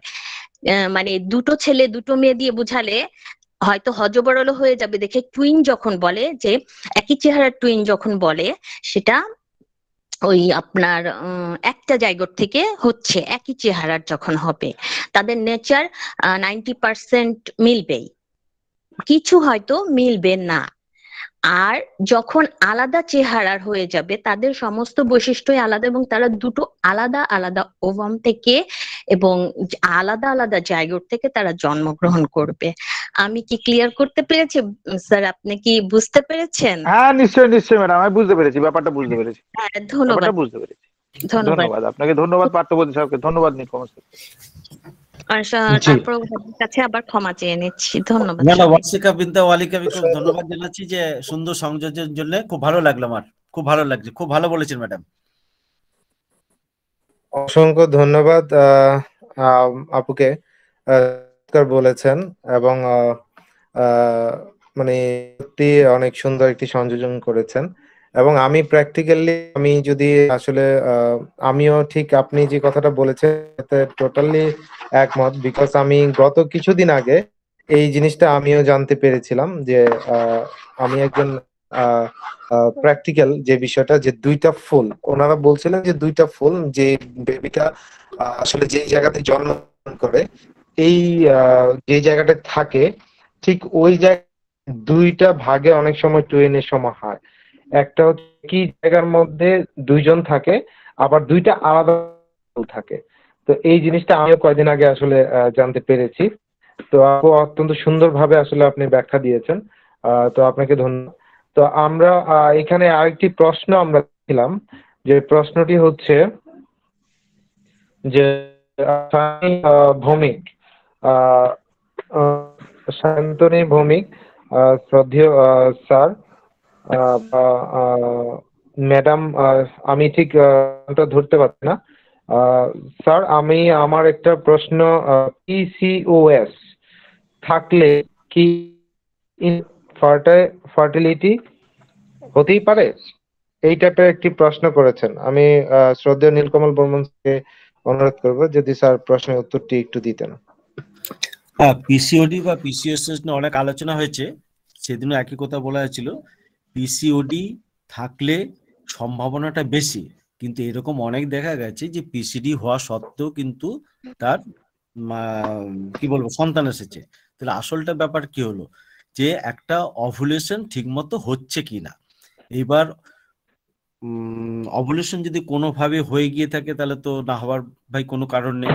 কিন্তু এমন দেখা যায় যে পিসিওডি বা পিসিওএস একটা হচ্ছে সিনড্রোম, একটা হচ্ছে ডিজিজ, পার্থক্য আছে। কিন্তু পিসিওএস হলে কিন্তু একটু জটিল অবস্থা থাকে, কিন্তু এর কোনো নিশ্চিত কোনো উত্তর নেই। হবে না এটাও যেমন বলা যায় না, হবে এটাও হচ্ছে বলা যায় না। একটা আপেক্ষিক অবস্থা, কতখানি ড্যামেজড হয়েছে সেই বা কতখানি ব্লকেজ আছে বা সত্যি অভুলেশনটা হচ্ছে কিনা, আর কি কি ঘটছে, সবকিছুর উপরে কিন্তু এটা নির্ভর করে। শুধু ওইটুকু দিয়ে উত্তরটা হ্যাঁ কি না বলা কিন্তু যায় না। নমস্কার। অসংখ্য ধন্যবাদ স্যার আপনাকে। আর যদি কারো কোনো প্রশ্ন থাকে আপনারা কোশ্চেনটি করতে পারেন।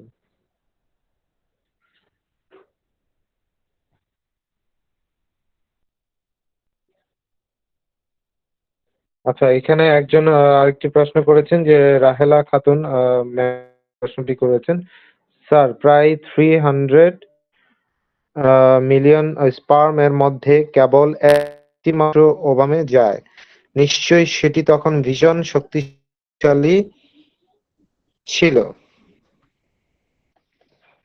আচ্ছা, তাহলে অটিস্টিক শিশুর জন্য কেন হয়? এর জন্য কি ডিএনএ দায়ী, না কিছু অনিয়মের ফলে অটিস্টিক বেবি জন্ম হয়? প্লিজ জানাবেন স্যার।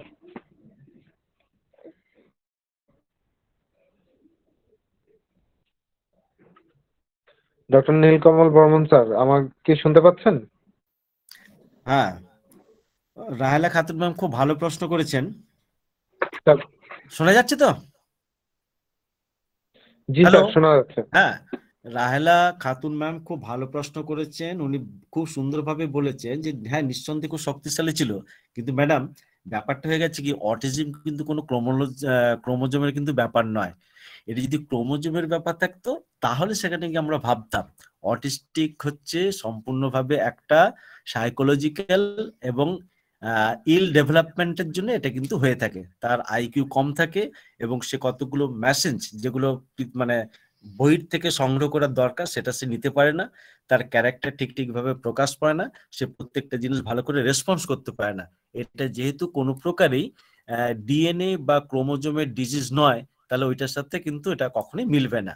অতএব খুব শক্তিশালী স্পার্ম, তার ডিএনএ এর গন্ডগোল না থাকা সত্ত্বেও এনভায়রনমেন্ট এবং মায়ের বিভিন্ন কারণ ঘটনার জন্য কিন্তু এই জিনিসটা ঘটে, ওটার সাথে এটা কোনো সম্পর্ক নেই। কিন্তু প্রশ্নটা খুব ভালো লেগেছে। প্রশ্ন আমাকে আজ পর্যন্ত কেউ করেনি, আপনি করলেন, ধন্যবাদ। অসংখ্য ধন্যবাদ। আর কি কোনো স্যার বা ম্যামের কি কোনো কোশ্চেন আছে? যদি কোশ্চেন থাকে আপনারা প্লিজ আপনারা কোশ্চেন করতে, না হলে আমরা আমাদের আজকের ক্লাসটি এখানেই আমরা শেষ করব। স্যার এই স্লাইড কি দিয়ে পাঠাতে পারবেন বা দিবেন স্যার? পরবর্তী ক্ষেত্রে এটা কোন ইউটিউবে স্লাইড? দিলে আপনি অনেকবার দেখে নিতে পারবেন, ওইভাবে তো পাঠানো যায় না। না, এর চেয়ে ভালো অলরেডি তো দেয়া হয়ে গেছে, রাইসুল স্যারের ইয়েতে চলে যান, পেয়ে যাবেন। রাইসুল স্যারের ব্যক্তিগত ইউটিউব চ্যানেলে পেয়ে যাবেন। আচ্ছা আচ্ছা, ঠিক আছে, ধন্যবাদ। আচ্ছা, কেউ যখন প্রশ্ন করছে না তখন আমার একটা কথা মনে হলো, অনুমতি দিলে সেটা করতে পারি স্যার। অবশ্যই স্যার, বলুন। আপনি অনুমতি নেবেন না আদেশ করবেন স্যার? না স্যার, ওরকম বলবেন না, আসলে তো প্রোটোকল তো। স্যার আমি একটা কোশ্চেন করতে চাই স্যার, অনুমতি দিলে কোশ্চেনটা করি। ম্যাম, আমাদের প্রার্থ কোশ্চেনটা করে দেন আপনাকে আমরা ফ্লোর দিচ্ছি। প্লিজ যদি কাইন্ডলি একটু ওয়েট করেন। হ্যাঁ, আসলে তো আমাদের তো জাইগোট ফর্ম হলো এবং সেখানে তার বেবি ডেভেলপমেন্ট করছে, কিন্তু বিষয় হচ্ছে এই সেক্স হচ্ছে তো একটা আদিম প্রবৃত্তি নরনারীর, যে একটা সাইকোলজিক্যাল যে একটা বিষয় ঘটে, মানে ওসব হয়ে যাওয়ার পরও নরনারী মিলিত হয়, সেখানে একটা সাইকোলজিক্যাল যেমন প্রভাব রয়েছে তেমনি তার বিভিন্ন হরমোনের খেলাও রয়েছে স্যার। এই ক্ষেত্রে তার মাতৃগর্ভে যে শিশুটা বড় হচ্ছে তার প্রতি কি এটা কোনো প্রভাব ফেলে? এই যে তারা টুইন্সটা মানে মানে কাপেলদের যে এই মিলনটা, সেখানে যে সাইকোলজিক্যাল একটা তো ব্যাপার থাকে, এবং সেখানে যারা মিট করছে তখন সে কিন্তু গর্ভবতী, প্রেগনেন্ট, সেইটা কোনো প্রভাবিত করে কিনা সাইকোলজিক্যালি এবং মানে ফিজিক্যালি, এটা কোনো সমস্যা হয় কিনা এইটা জানার ইচ্ছা হলো আর কি, যদি একটু উত্তর দেন ভালো হয়। স্যার, গর্ভাবস্থায় যখন দুটি শিশু থাকে তখন তাদের অস্তিত্ব যাই হোক, মেন্টাল কন্ডিশনে কিন্তু কোনো প্রকার বিকাশ পায় না। সেই হিসেবে বলতে পারি যে তখনও পর্যন্ত তাদের ভিতরে ওই হিংসা বা জেলাসি এগুলো কিন্তু হবার সম্ভাবনা নেই। এইগুলো পরে বহির্জগতে এসে বাইরে এসে তখনই কিন্তু তারা বুঝতে পারে না আসলে আমরাই এগুলো তৈরি করি। এটা জাস্ট দেখুন আমার একটা অনুমান, কিরে তোর মা কাকে বেশি ভালোবাসে, কিরে তুই কেমন আছিস, কিরে তুই মুখ। আমরা বড়রা তাদের মনের ভিতরে অজান্তে এবং জানতে এমন কতকগুলো ঘটনা বা প্রশ্ন করে তাদেরকে বিব্রত করি, সেখান থেকে কিন্তু তারা একে অন্যের প্রতি শ্রদ্ধাশীল হতে পারে না। এটা আমার মনে হয় স্যার, দ্বিমত থাকতে পারে, হ্যাঁ এগুলো ঘটে। আর আপনার সাথে আমি রসিকতা করে, রসিকতা নয়, যে স্যার প্রশ্নটা আমি অমর স্যারের কাছে রেখেছিলাম, এই যে ওভারমৃত্যু প্যানিট্রেট করার সাথে সাথেই ওটা ব্লক করে দেওয়া হচ্ছে, তো এইখান থেকে কি শুরু হচ্ছে না আদিম হিংস্রতার জায়গা, আদিম রহস্যের জায়গা, বা মাঝে যা কিছু ঘটনা? আমার তো মনে হয় বোধহয় সেখান থেকে সূত্রপাত। তাহলে পৃথিবীর সৃষ্টির আদি থেকে, যেখান থেকে শুধু মনুষ্য কেন, ক্রোমোজোমের হেরফেরে যত জন্তু জানোয়ার পশু পাখি আছে প্রত্যেকের কিন্তু একই ঘটাই কিন্তু ঘটে। আর একটা কি, তাহলে আমরা কি মানবিক নই? হ্যাঁ আমরা মানবিক, এটা আমাদেরকে শিক্ষা দেয়া হয়। শিক্ষা, চেতনা, ধর্ম প্রত্যেকটা মানুষকে ভালোর দিকে নিয়ে যেতে যেতে আজকে আমরা এতখানি হই, কিন্তু আমাদের সাবসেন্সের মনে কিন্তু সে এখনো পর্যন্ত খুন খারাপির জায়গাটা, বা অন্যকে প্রতিহত করব, অন্যকে দাবি দিয়ে চলে যাব, আত্মসাৎ করব, এটা কিন্তু থেকে গেছে সেই ওই সৃষ্টির আদি থেকে ক্রোমোজোমের খেলা এবং মায়াজমের খেলা। স্যার ধন্যবাদ। স্যার নিজেরটা বুঝবো, অন্য কিছু যা খুশি হোক যাক তার দেখার দরকার নেই, আমি শুধু আমারটা বুঝি, এটাই হলো ব্যাপার আর কি। আমি ঢুকে পড়েছি ব্যাস, আর তোরে আর কাউরে ঢুকতে দেবো ব্যাস, তাই তো, তাই কি ঘটলো না? স্লাইড গুলো তো তাই বললো নাকি স্যার? একদমই তাই, একদমই তাই স্যার, একদমই। ইমাজিন, কল্পনা করতে হবে, বাস্তবকে দর্শন দিয়ে চিন্তা ভাবনা করে আপনি প্রত্যেকটা প্রশ্নেরই 100% হয়তো হবে না, সমাজ থাকে, পরিপ্রেক্ষিত থাকে, রাজনীতি থাকে, অর্থনীতি থাকে, হ্যাঁ অনেক ব্যাপার নিয়ে একটা সমাজের ব্যাপার তো, বা মনুষ্য জীবনের ব্যাপার, চাল চলন আচার ব্যাপার, থাকা খাওয়া, আমরা আবার ভালো সেজে থাকি, হ্যাঁ নাহলে লোকে কি বলবে। ওই জটিল জায়গায় না গিয়ে বায়োলজিক্যাল ফেনোমেনন যেটা হয় আলোচনা করলাম, পরবর্তীতে আপনারা নিজেরা ভাবুন, তাহলে অনেক প্রশ্নের উত্তর আপনারা নিজেরাই খুঁজে পাবেন। সেই জন্য তো বারবার দার্শনিকরা জন্মায়, তারা তাদের মতামত দিয়ে যায়, আমরা কখনো সে সাথে একসাথে মানে সহমত পোষণ করি, কখনো আবার হয়তো সহমত পোষণ করি না। মনে করুন ফ্রয়েডের ব্যাপার, এত বড় বিখ্যাত একজন দার্শনিক, হ্যাঁ যার তার যে চিন্তা ভাবনা সবাই হয়তো মানেননি, কিন্তু ফ্রয়েডকে বাদ দিয়ে তো আর আমাদের হোমিওপ্যাথি হয় না। কল্যাণ স্যার ঠিক আছে? একদমই স্যার, একদমই। হ্যাঁ একটু একটু সংযোজন করি, যদি এটা স্যার বলেছেন একটু বুঝলাম, কিন্তু আমাদের একটা ওই জেস্টেশন পিরিয়ডের একটা হিস্ট্রি না হয় না, যেটা দেখা যায় আর কি। আমরা যখন এই অমর থাকলে বলবে, আমরা যখন কেসি দাসের ওখানে স্যার একটা আমাদেরকে সম্ভবত ব্রিটিশ হোমিওপ্যাথিক জার্নাল থেকে ওটা দেখিয়েছিলেন একটা কেস। সেই কেসটা হচ্ছে একটা সম্ভবত 19 বছরের এক ভদ্রমহিলা, যার একটা এপিলেপটিক ফিটের অসুখ ছিল, এবং সেই সময়ে সবকিছু চিকিৎসা করেও তাকে কোনো একটা ফ্রুটফুল চিকিৎসা দেওয়া যায়নি। তা যে ডাক্তার ওই কেসটাকে ভালো করতে পেরেছিলেন তিনি সেইটা লিখছেন যে তিনি যেটা পেয়েছিলেন যে প্রেগন্যান্সি পিরিয়ডেতে সে কিন্তু একটা ভয় পেয়েছিল, তার মা ভীষণ ভয় পেয়েছিল। সেই ধরে ওপিয়াম প্রেসক্রিপশন করার পরেতে তার সেই এপিলেপটিক ফিটটা, সেই অসুখটা তার ভালো হয়। আর আমাদের শ্রদ্ধেয় নীলমণি ঘটক না, নয়ন বন্দ্যোপাধ্যায়ের বইতে উনি ন্যাট্রামিউর বলতে গিয়ে বলছেন যে গর্ভ অবস্থায় যদি মা এইরকম কোনো শোক আঘাত পেয়ে থাকে বা ম্যালেরিয়ার হিস্ট্রি পাওয়া যায়, তা কতিপয় লক্ষণ তার গর্ভস্থ সন্তানও ধারণ করে, এইটা দেখা গেল। এছাড়া আমরা দেখি যখন ব্রেস্ট ফিডিং বেবি, তার একটা মা রেগে গেছে বা মা খুব দুঃখ পেয়েছে, এইসবের পরেও যদি তাকে ব্রেস্ট ফিডিং করানো হয় তাহলে কিছু কিছু কমপ্লিকেশন তার বেবির মধ্যে দেখা যায়। এ থেকে যেটা আমি বোঝাতে চাইছি যে একটা সাইকোলজিক্যাল ব্যাকগ্রাউন্ড সেখানে কিন্তু তার বেবির ক্ষেত্রে এবং গর্ভস্থ যে সন্তান তাদের মধ্যে খুব সূক্ষ্মভাবে পেনিট্রেট করছে। থেকে এইটুকু অন্তত বোঝা যাচ্ছে। সেই জায়গাটাই আমার কোশ্চেনটা। ঠিক আছে, আমাদের এই নিয়ে তো স্যার এখানে আমার একটা প্রশ্ন, স্যার এখানে আমার একটা প্রশ্ন এলো পার্থপ্রতিম স্যার।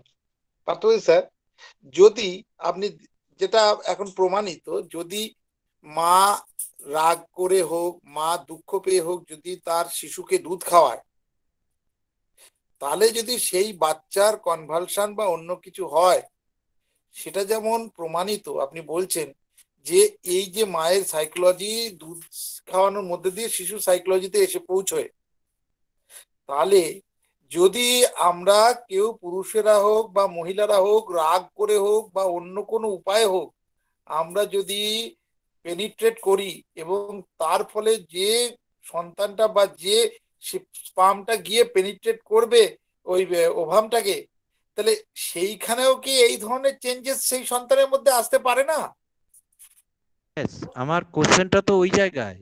এমনকি আমি ডাক্তার তপন কাঞ্জিলালের একটা কেস দেখেছি, আমি হয়তো বলেছি ওই গ্রুপে, যে মায়ের ডগ বাইটের একটা হিস্ট্রি। ওই স্যার ওই কেসটা মানে পেশেন্টটা ছিলেন গড়িয়ার এক ভদ্র মহিলা, তার কেসটাকে কোনো একটা যেন দাঁড় করানো যাচ্ছে না, কি ওষুধ হবে একটা কোনো ঠিক একটা কিছু বোঝা যাচ্ছে না। তা স্যার সেখানে কিন্তু হাইড্রোফোবিনাম প্রেসক্রিপশন করলেন, শুধুমাত্র ওই যে একটা ঠিক আছে একটা দেখা যাক যদি ব্লকটা কেটে যদি ক্লিয়ার হয়। আমি সেই কেসটাকে ফলো আপ করতাম, ওই পেশেন্ট যেদিন আসতো আমি যেতাম স্যারের কাছে। তা স্যার কিন্তু হাইড্রোফোবিনাম দিয়েছিলেন। তা তার জন্মের আগে তার মাকে ওই ডগ বাইটার হয়েছিল। এই যে ক্ষেত্রগুলো আমাদেরকে আবার নতুন করে ভাবতে শেখাচ্ছে আর কি। সেই জন্যে আমাদের যে জন্মের পরেই যে সাইকোলজি সবকিছু ডেভেলপ করছে, বোধহয় এটা মানে অতি সরলীকরণ হয়ে যাচ্ছে। এবং এইগুলো তো আমরা দেখি যে এই ব্রেস্ট ফিডিং এর ক্ষেত্রে যে এই সমস্যাগুলো হয়, এবং আমরা মেটামেডিকায় এই ধরনের সমস্যা ফেসও করি এবং সেই সমস্ত ওষুধে কাজও করে। এমনকি এই যে বাচ্চাদের ক্ষেত্রে তার মাকে ওষুধ দিলে, তার বাচ্চাকে ডাইরেক্ট ওষুধ না দিয়েও মাকে ওষুধ দিলে, যেহেতু সে ব্রেস্ট ফিডিং করছে, সেই বাচ্চা কিন্তু সুস্থ হয়। এ আমি দেখেছি, একদম সত্য কথা। আমি যেটা বলতে চাইছিলাম যে স্যার, আমি যেটা বলতে চাইছিলাম, ব্রেস্ট ফিডিং যদি মাকে ওষুধ দিয়ে বাচ্চাকে দুধ খাওয়ানো হয়, বাচ্চার কাজ হয়, এটার ক্ষেত্রে হয়তো এইটা প্রযোজ্য হয় যে মায়ের ওষুধে যেহেতু দুধটা তৈরি হচ্ছে মায়ের রক্ত থেকেই, এবং সেই রক্ত থেকেই যদি আমরা ওষুধটা আমরা যদি যখন জিভে দিচ্ছি, সেটা যখন রক্তের মধ্যে দিয়ে প্রবাহিত হচ্ছে, সেই রক্ত থেকেই শিশুর মধ্যে আসছে। এটা যদি আমরা ফিজিওলজিক্যালি চিন্তা করি সেটা যদি হয়, কিন্তু এই সাইকোলজিটা কিভাবে আসছে এটাই হলো আমার প্রশ্ন। যে মা রাগ করে দুধ খাওয়াচ্ছে বাচ্চাটাকে, বা মা রেগে রয়েছে তাই করে দুধ খাওয়াচ্ছে, অথচ বাচ্চাটার মধ্যে কনভালশন হচ্ছে বা বাচ্চাটার মধ্যে এই রাগের সঙ্গে দুধের সম্পর্ক বা এই সাইকোলজির সম্পর্ক, এই ব্যাপারটা কি করে আসছে স্যার? এ তো ওই যে ভাইটাল ফোর্সকে তো এটাকে তো নিয়ন্ত্রণ করে ফেলছে, এটা শুধু ফিজিওলজি না। সেই জন্যই তো কথাটা হলো যে তাহলে পরে একটা সুস্থ তার প্রেগন্যান্ট ওমেন, সেই ক্ষেত্রে সে যখন আবার সেক্সুয়াল মিট করছে, সেখানে তার একটা সাইকোলজিক্যাল ফেনোমেনা তৈরি হচ্ছে। এবং মিট করার পর এই উভয়ে, যেমন আমরা দেখি কিছু সেক্সুয়াল ট্রান্সমিটেড ডিজিজের ক্ষেত্রে, এমনকি সাইকোটিক মায়াজম বা সিফিলিটিক মায়াজম, সেগুলো কিন্তু এদিক ওদিক করে, সেক্সুয়াল ট্রান্সমিট করে নাকি। তাহলে যেমন এই দিকে একটা হচ্ছে আর ওই দিকে একটা যে তার মানসিক পর্যায়ে যে ঘটনাগুলো তার ঘটে যাচ্ছে, সেইটা কি প্রভাবিত করে কতখানি স্টাডি হওয়া দরকার, বা এইগুলো নিয়ে হয়তো আমাদের খুব ভালো নেই। কোশ্চেনটা থাক, আমরা সবাই এর উত্তর খুঁজি, আগামীতে যদি আরো ক্লিয়ার করা যায়। যাক, প্রশ্নটা এখন থাক এরকম ভাবেই। আরো আমাদের তো নীলকমল বর্মন স্যার প্রচুর স্টুডিয়াস, দারুণ এনার্জেটিক মানুষ, উনি হয়তো বের করে ফেলবেন। আমার খুব বিশ্বাস স্যার নিশ্চিত এই ব্যাপারটা নিয়ে স্যারের মাথায় অলরেডি ভাবনা চিন্তা চলা শুরু করে দিয়েছে। স্যারের মাথায় অলরেডি ভাবনা চিন্তা চলছে এটা নিয়ে। না, আমি যেটা চাইছি আর কি, যে অন্তত এই প্রশ্নটা আমি বোঝাতে পেরেছি তো, উত্তরটা পরে বুঝবো, এখন প্রশ্নটা ঠিকভাবে বোঝাতে পেরেছি তো, সেইটা আগে কনফার্ম করুন, তারপরে উত্তর খুঁজি না সবাই মিলে, যার যতটা সাধ্য হয়েছে। আর নীলকমল বর্মন স্যার বলুন স্যার। হ্যাঁ স্যার, আমি চিরদিন একটা কথা বলেছি, প্রশ্ন যদি নিখুঁত হয় উত্তর তার আছেই। অনেক ছেলে প্রশ্ন করতে পারে না, সেই জন্য তার উত্তরটাও সে পায় না। আপনি দুর্ধর্ষ বলেছেন, এই প্রসঙ্গে ভেবেছিলাম কিছু বলবো না, এবার তবু একটু বলছি। আমি যখন বলছিলাম টুইন বেবির, সেটা ছিল মানসিকতার ব্যাপার। আমি কিন্তু মানসিকতা মানে তার সেই জেলাসি উমুক তুমুকের ব্যাপার। আর এখন যেটা আলোচনা হচ্ছে, অতএব সেই জন্য তখন এসেছিল যে আমরা পারিপার্শ্বিক থেকে শিখি, কিন্তু অন্যান্য যে জায়গাগুলো সেগুলো কিন্তু আমরা এনভায়রনমেন্টের কাছ থেকে শিখি। দুটোই কিন্তু হচ্ছে কি ফেনোমেনার একটা বেশ বলেছে, সোশিও একটা বেশ সোশিও কি, আর খুব মডার্ন এতে আমরা পেয়েছিলাম। দেখলাম যে যে শব্দগুলো অর্গাননের সেই সময়ের শব্দ, দেখুন শব্দ তো বদলায়, প্রচুর শব্দ তো নতুন নতুন ভাবে সৃষ্টি হয়, ঘটনা সৃষ্টি হয়, তার অ্যানালাইসিসও নতুন নতুন ভাবে আমরা দিতে শিখি। তো দেখা গেছে হুইয়ের যে সকল ডেফিনেশন, যেমন মনে করে আগে শুধু ওনারা ফিজিক্যালটাই বলতেন, এখন হচ্ছে সোশিও ফিজিক্যাল বলছেন, তারপর ইকোনমিক্যাল বলছেন, সবকিছু ঢুকছে। তো আমাদের এখানে উত্তরগুলো কিন্তু ওইভাবে ব্যাপ্ত করতে হবে এবং বলতে হবে। আসলে মুশকিলটা হচ্ছে আমার এখানেই, যে আমি যতটা ভালো বলতে পারি তার চেয়ে মনে হয় ভালো লিখতে পারি, উল্টো বলতে পারি, আমি যতটা ভালো লিখি ততটা ভালো বলতে পারি না। এগুলো একটু চিন্তা ভাবনা করে, কারণ এই ফিলোসফিক্যাল থট গুলো তো ঠান্ডা মাথায় বসবো, ভাববো, প্রশ্নগুলো আসবে, হ্যাঁ উত্তর তো নিশ্চয় একটা বেরোবে, উত্তর কেন বেরোবে না। আর আশা থাকলাম যে পরবর্তী দিনে যখন এরকম ক্লাস হবে আমি লিখে রাখবো এবং সেই উত্তরগুলো বলার চেষ্টা করব। সবাইকে ধন্যবাদ আজকে। হ্যাঁ স্যার, যা হবে আপনার নেক্সট বইতে কিছু না কিছু তার প্রভাব পড়ছে এই হোমিও দর্পণের ক্লাসের, এটুকু আমি বুঝতে পারি। তবে হোমিও দর্পণ যেভাবে এগোচ্ছে, অচিরেই আমার মনে হয় হোমিও দর্পণের জনপ্রিয়তা এরপরে আর এইখানে জায়গা দিতে পারবে না ছেলেপিলে, আমি যেটা যতটুকু বুঝতে পারছি। মানে যে সমস্ত স্লাইড দিয়ে স্যার আপনারা করছেন, আর যে সমস্ত ক্লাস আজকে যে ক্লাসটা করেছেন, এটা তো একদম যে কোনো আমেরিকা, ইংল্যান্ড এরকম বড় বড় আধুনিক দেশে এরকম ধরনের ক্লাস কিছু বলার কিচ্ছু নয়, এটা কিচ্ছু নয়। শুধু আমাকে রাইসুল স্যার বললেন যে স্যার একটু বেশ আপনার বেশ লেখাগুলো বেশ একটু বেশ ভেসে ভেসে আসবে মুখ তুমুক, ভাষা কি এমন ভেসে গেল যে কি হলো আমি নিজেও জানি না। স্যার দুর্দান্ত হয়েছে, আজ এই ক্লাসটা দুর্দান্ত হয়েছে। দেখ ভালো, আপনাদের ভালো লাগলে আমার এই আমি ভালো করে নেট ঘাটতে পারি না, ভালো করে মোবাইল চালাতে পারি না, জানেন আমার ছেলে মেয়ে আমাকে বকে। সেই মানুষটা অসীম আগ্রহের সাথে আজকের এই প্রেজেন্টেশনটা করেছে। এইটা যদি পেরে থাকি তাহলে নিশ্চয়ই আপনারাও ঠিক সেইভাবেই এগিয়ে চলুন না, কারণ নলেজ এর চেয়ে অনেক বেশি ইমাজিনেশনটা খুব বড় জিনিস। হ্যাঁ, imagination is more powerful than knowledge, because knowledge is limited, imagination embrace the entire world. সারা পৃথিবীকে কিন্তু কল্পনাটাকে শক্তি প্রভাবিত করে। আমি আজকে যতটুকু হতে পেরেছি শুধু এই কল্পনা শক্তির জোরে এবং সেটাকে বাস্তবায়িত করার চেষ্টায়। নমস্কার স্যার। বাহ, দারুণ স্যার। আপনাকে লং লিভ করছি, ইউ আর লং লিভার। আর আমি এই মেসেজ দিতে হবে জানি না বলে এই মেসেজ পাঠাতে পারি না, ওপেন করি, শিওর বলছি। কিভাবে এখানে তার কোনো ইয়ে দেখি না, মানে যে জন্য আমি মুখে মেসেজ অপশন পাবেন, ওখানে আপনি মেসেজ করবেন। কোন জায়গাটা এখান থেকে তো কোনো বক্স পাচ্ছি না। আর আমি আপনার পাশে তিনটে ডট আপনি হাত দেবেন। আপনার যে স্পিকারটা আছে, স্পিকারের পাশে দেখুন তিনটে ডট দিয়ে একটা লাইন আছে, ওই হ্যাঁ ওইটার মধ্যে ক্লিক করুন। ক্লিক করে প্রথম যে বক্সটা আসবে ইন কল মেসেজ, দেখুন ওই ইন কল মেসেজে গিয়ে ক্লিক করে আপনি মেসেজ লিখতে পারবেন। ও আচ্ছা আচ্ছা, ঠিক আছে স্যার, থ্যাংক ইউ। আমি এইভাবে শিখেছি। আমি আমার শিখছি। নীলকমল স্যারের সম্পর্কে একটু বলি। স্যার আপনার প্রশংসা করার যোগ্যতা নেই, কিন্তু স্যার আপনার ক্লাসে স্যার একটা লেভেলে গিয়ে একটা শিখতে পারি, সেটা স্যার অন্য জায়গায় পাই না। এই জন্য স্যার আর আপনাকে কি বলবো স্যার। ধন্যবাদ। স্যার একটা কথা বলছিলাম, নীলকমল স্যার। হ্যাঁ বলুন। বলছি ক্লাসের বিষয়ে কিছু বলবো না একেবারেই, আমরা তো নবীন, আমাদের কাছে এটা অনেক বেশি, অনেক বড় পাওনা। কিন্তু আপনি এই যে প্রেজেন্টেশনটা শুরু করেছেন, যে অল্প সময়ে আপনি যেটা করেছেন, কিন্তু এটা আপনি যথেষ্ট অ্যাচিভ করেছেন এবং যথেষ্ট ভালো করছেন এত অল্প সময়ের মধ্যে দিয়ে।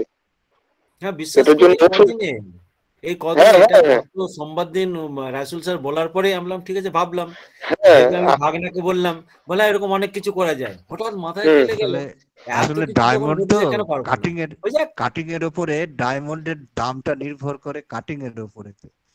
এই যে ডায়মন্ড এইটা হলো আজকের ক্যাচ লাইন। আমাদের রাইসুল ভাই তো ভাত বেড়ে গেলেন কোথায়, কি জানি কোথায় গেলেন, আমাকে তুলে দিয়ে। এই তো এসে গেছেন রাসুল স্যার। আছি যাইনি। কি করলেন বলুন তো আমাকে। আছি না, অনেক চমৎকার হচ্ছে। তবে এই যে হ্যাঁ বলুন। বলছি আমরা কিন্তু যে আমরা নীলকমল স্যারের কাছে গান বলতে পড়ি, এটা আমাদের কাছে কিন্তু খুব গর্বের স্যার। কোন স্যার তো সাগরটা, ওই জন্যই তো বলি কমলে কামিনী, ওই যে শ্রীমন্ত সওদাগর। কিন্তু কি যে ভুল দেখিয়েছিল স্যার, সে যে দেখেছে সেই জানে। ঠিক আছে, শুভরাত্রি, সবাই ভালো থাকুন। সবাইকে শুভরাত্রি। কমল স্যারকে একসাথে একটা ফ্রেমে রেখেছিলাম, ওই জন্যই কমল স্যার বললেন না যে কুণাল শব্দের অর্থ পদ্ম, ওই জন্য দুই কমল স্যারকে একটা ফ্রেমে রেখেছিলাম। দেখেছি। আচ্ছা, আমরা ওয়াসিকা বলতে ওয়ালিয়ার একটা প্রশ্ন নিয়ে আজকের মতো আলোচনা শেষ করব। চতুর্থ পর্বে চলে যাব, কিন্তু 12টা পার করতে দিব না। ইন্ডিয়ান টাইম 11:30 পার হবে না। ওয়াসিকা বিনতে ওয়ালিয়া, আপনি সর্বশেষ প্রশ্নটা করতে পারেন না। ধন্যবাদ সাগর স্যার। আসলে আমার প্রশ্ন খুবই ছোট, কিন্তু আমার মাথায় ঘুরপাক খায়। আমি এইটা মানে কাউকে জিজ্ঞেস করারও জায়গা পাই না। আজকে যখন সুযোগ হয়েছে, সেই জন্য আমি একটু নীলকমল স্যারকে প্রশ্ন করছি। স্যার আচ্ছা, ওভাম তো সাধারণত একটাই নিষিদ্ধ হয়, দুটোও হতে পারে, যে ফলিপিন টিউবে আসে। তো এখানে আমার কথা হলো, স্পাম বুঝতে পারে কি করে যে আমার ওভাম কোন পাশে আছে? এটার কি কোনো সিগন্যাল আসে বা কিছু? এক নাম্বার। দ্বিতীয়ত হলো দুটো ওভাম যদি হয় তাহলে তো সমস্যা নাই, তাহলে তো তারা দুটো ফলিপিয়ান টিউবে যাবে। মেবি দুটো যদি ওভাম পরিপূর্ণতা পায়, তাহলে দুটো দুই পাশে মানে দুটো ফলিপিয়ান টিউবে আসে আমার জানা মতে। এই একটা প্রশ্ন। আর দ্বিতীয় প্রশ্ন হলো, আচ্ছা স্পাম গুলা তো যেগুলো নষ্ট হয় সেগুলা কিভাবে পরিষ্কার হয়ে বের হয়ে আসে? মানে ওগুলো তো একটা মানে আবর্জনা। আমার মাথায় ঘুরে যে তাহলে ইয়াটা কিভাবে পরিষ্কার থাকে বা কিভাবে মানে এই জায়গাটা তো জমতে জমতে নষ্ট হয়ে যাওয়ার কথা, এটা তো মাটি না যে আবার মিশে যাবে, বা এটার প্রসেসটা কি? আমার এই দুইটা প্রশ্ন না সবসময় মাথায় ঘুরে, কিন্তু আমি কোথাও প্রশ্ন করার জায়গা পাই না। স্যার একটু যদি ক্লিয়ার করতেন। শেষ পর্যন্ত আমাকে প্রশ্নটা করলেন যে সব থেকে বেশি অজ্ঞ। যাক, এখানে দুটো ঘটনা দেখুন। একটা প্রশ্নের উত্তর আজকে আমি দিতে পারবো না, কারণ ওই প্রশ্নের উত্তরটা এতটা বিজ্ঞান ভিত্তিক, আমি বই না দেখে আপনার প্রশ্নটা খুব মানে আমাকে বেশ ভালো লেগেছে। যে তারপর স্পার্মগুলো যায় কোথায়? প্রায় 2 ml থেকে 5 ml জেনারেলি ওগুলো বেরিয়ে আসে উজিং এর মাধ্যমে। উজিং মানে আমি কি বলবো, যে ওয়ান কাইন্ড অফ ডিসচার্জের মাধ্যমে। দেখেন, তারপরে হয়তো আর মেনস্ট্রুয়েশন হচ্ছে না, কারণ মেনস্ট্রুয়েশনের সাথে যে এপিথেলিয়াল লেয়ার গুলো বেরিয়ে চলে আসার কথা ছিল সেগুলো তো আসছে না, কিন্তু এনিহাও কিন্তু এটা বেরিয়ে চলে আসছে। কারণ ওটা তখন একটা মারা গেলে সেটা হয়ে যায় ফরেন বডি। ফরেন বডিকে কিন্তু কখনো হিউম্যান বডি অ্যালাউ করে না, ওদের বেরিয়ে চলে আসে। আর একটা যেটা বললেন স্পার্ম বুঝে কি করে, এটা এর উত্তর দুরকম ভাবে হয়। এক হচ্ছে সম্পূর্ণ ঈশ্বরের উপর ছেড়ে দিন, আল্লাহর উপরে ছেড়ে দিন, যে তিনি তো এটা পাঠিয়েছেন এটা করানোর জন্যই। সেখানে মানে ওই ঘটনাটা ঘটাবে বলেই রবীন্দ্রনাথ এক জায়গায় বলেছেন যে কবিতাটা ঠিক ভুলে যাচ্ছি, কারণ সায়েন্সের সাথে তো মেলানো যায় না, যে তোমায় আমায় মিলন হবে বলে। হ্যাঁ, বা আরেকটা এরকম কবিতায় আছে, গানে আছে, যে তুমি আমাকে সৃষ্টি করেছো, তোমার যে এত কিছু গান কিসের জন্য? কারণ আমাকে সৃষ্টি করছে তোমার এই গানগুলোকে শুনবো বলে।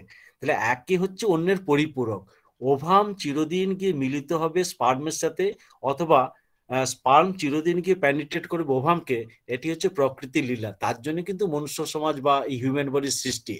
এখানে কি করে হবে, কে কাকে চিনবে, এটা বোধহয় বলে দিতে হয় না, কারণ ওরা চিনবে বলেই কিন্তু একে অন্যের সাথে মিলিত হতে গেছে, সে কুঞ্জমনে দেখা হওয়ার মতো। এর বেশি কোনো উত্তর হয় বলে আমার জানা নেই। আর অনেক কিছুর উত্তর থাকে, আপনি একটু ভাবলেই কিন্তু বুঝে যাবেন, হয়তো আমার চেয়ে বেশি হয়তো আপনি ব্যাখ্যা করতে পারবেন। স্যার আমার প্রশ্ন এটা ছিল না, ওটা তো বটেই। আমার প্রশ্নটা যে স্পাম কি দুই পাশেই যায় হ্যাঁ, না? দুদিকেই যায়, দুদিকেই যায়। ও হ্যাঁ, তাহলে স্পার্ম তো দুদিকেই যায়, হ্যাঁ এটাই দুদিকে যায়, জানার। যেদিকে পায় সেদিকে সে ফার্টিলাইজড করে। যারা মানে অন্য পাশে গেল তারা তো ব্যর্থ হলো, মানে যে যার ভাগ্যের উপরে, সেটা আলাদা। সবাই যদি এক পাশে যায়, একটি ছাড়া তো সবাই ব্যর্থ দিদি। আচ্ছা আচ্ছা, হ্যাঁ ধন্যবাদ স্যার। দুই পাশে যায় কিনা এটাই জানার ইচ্ছে। হ্যাঁ, দুপাশে দেয়, থ্যাংক ইউ। সমানভাবে দুপাশেই যায়। কেউ একজন ফার্টিলাইজড করে, হ্যাঁ এটা হয়। এগুলো ব্যাখ্যা আমাদেরকে এইভাবে দিতে হবে আর কি। ঠিক আছে, ওকে ম্যাডাম। জি স্যার, ধন্যবাদ স্যার। রাসুল স্যার এবার বন্ধ করে দেবেন নাকি? চলবে, চলুক, আমার কোনো অসুবিধা নেই। রাইসুল ইসলাম খান স্যার এখনো মনে হয় খাননি, হয়তো বা খেতে বসছেন, আর সকালবেলা উঠতে হয় ওনাকে। যাই হোক স্যার, আমাদের আলোচনা আপাতত এখানেই শেষ, সমাপ্তি ঘোষণা করলাম। 10টা মিনিট আমরা সময় নিব, 10টা মিনিট আমরা ফোর্থ পার্টে চলে যাব। মানে আমাদের আনন্দ বিনোদনের কিছু খোঁজ গল্প তো থাকতেই পারে।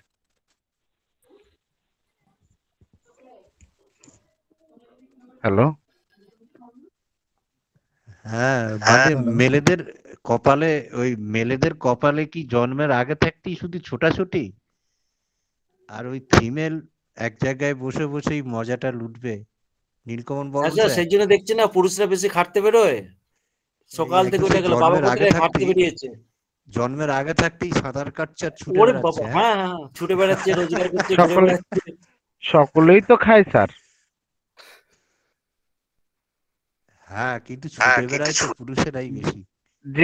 যে ঘরে পুত্র সন্তান আছে সে ঘরে একটু কম আছে, যে ঘরে মেয়ে সন্তান আছে তারাও তো দৌড়াচ্ছে স্যার। হ্যাঁ, তারা তো তখন পুত্রের পরিপূরক না, তারা তখন পুত্রের পরিপূরক, সেটা হচ্ছে এনভায়রনমেন্ট।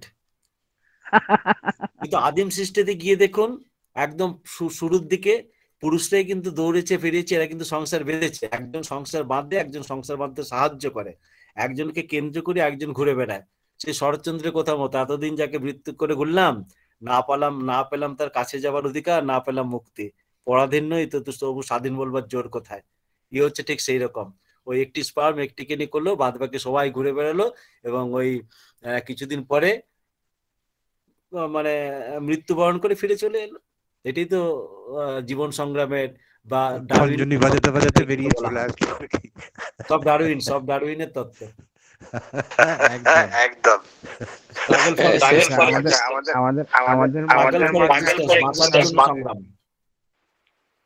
স্যার নীলকমল স্যার নম্বর পাওয়া যাবে স্যার?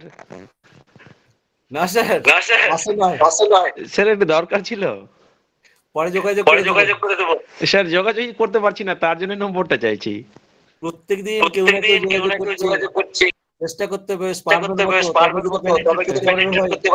স্যার। চেষ্টা করেই স্যার কোশ্চেনটা করলাম, এটা পেলে স্যার ভালো হতো। ঠিক আছে, আমি পাঠানোর চেষ্টা করব। আচ্ছা দেন। দেখো আবার ভাত মেরে কেটে পড়লো। কি বলছেন স্যার? সাগর স্যার। জি স্যার। মতিউর রহমান, আপনার নয়েজ হচ্ছে প্রচন্ড। রাইসুলের কালকে অফিস আছে স্যার, সেই সকাল 6টায় উঠতে হয় ওকে। আচ্ছা আচ্ছা, ঠিক আছে, তাহলে আর আমরা আর কি এবার আমরা তো ক্লাস শেষ করে দিচ্ছি স্যার। আমরা ক্লাস শেষ করে দিচ্ছি। আমরা এই যে আমি কথা বলতে চাচ্ছিলাম সুনীল কুমার সাহা, আজকে স্যার আমাদের সঙ্গে মনে হয় নতুন যুক্ত হয়েছেন। ডক্টর সুনীল কুমার সাহা স্যার, আপনি কথা বলুন। গিরিধর বিশ্বাস স্যারও চুপ করে আছেন। অজয় স্যার তো পালিয়ে গেছেন। না স্যারের হসপিটালে গেছেন, সরি মনে ছিল না।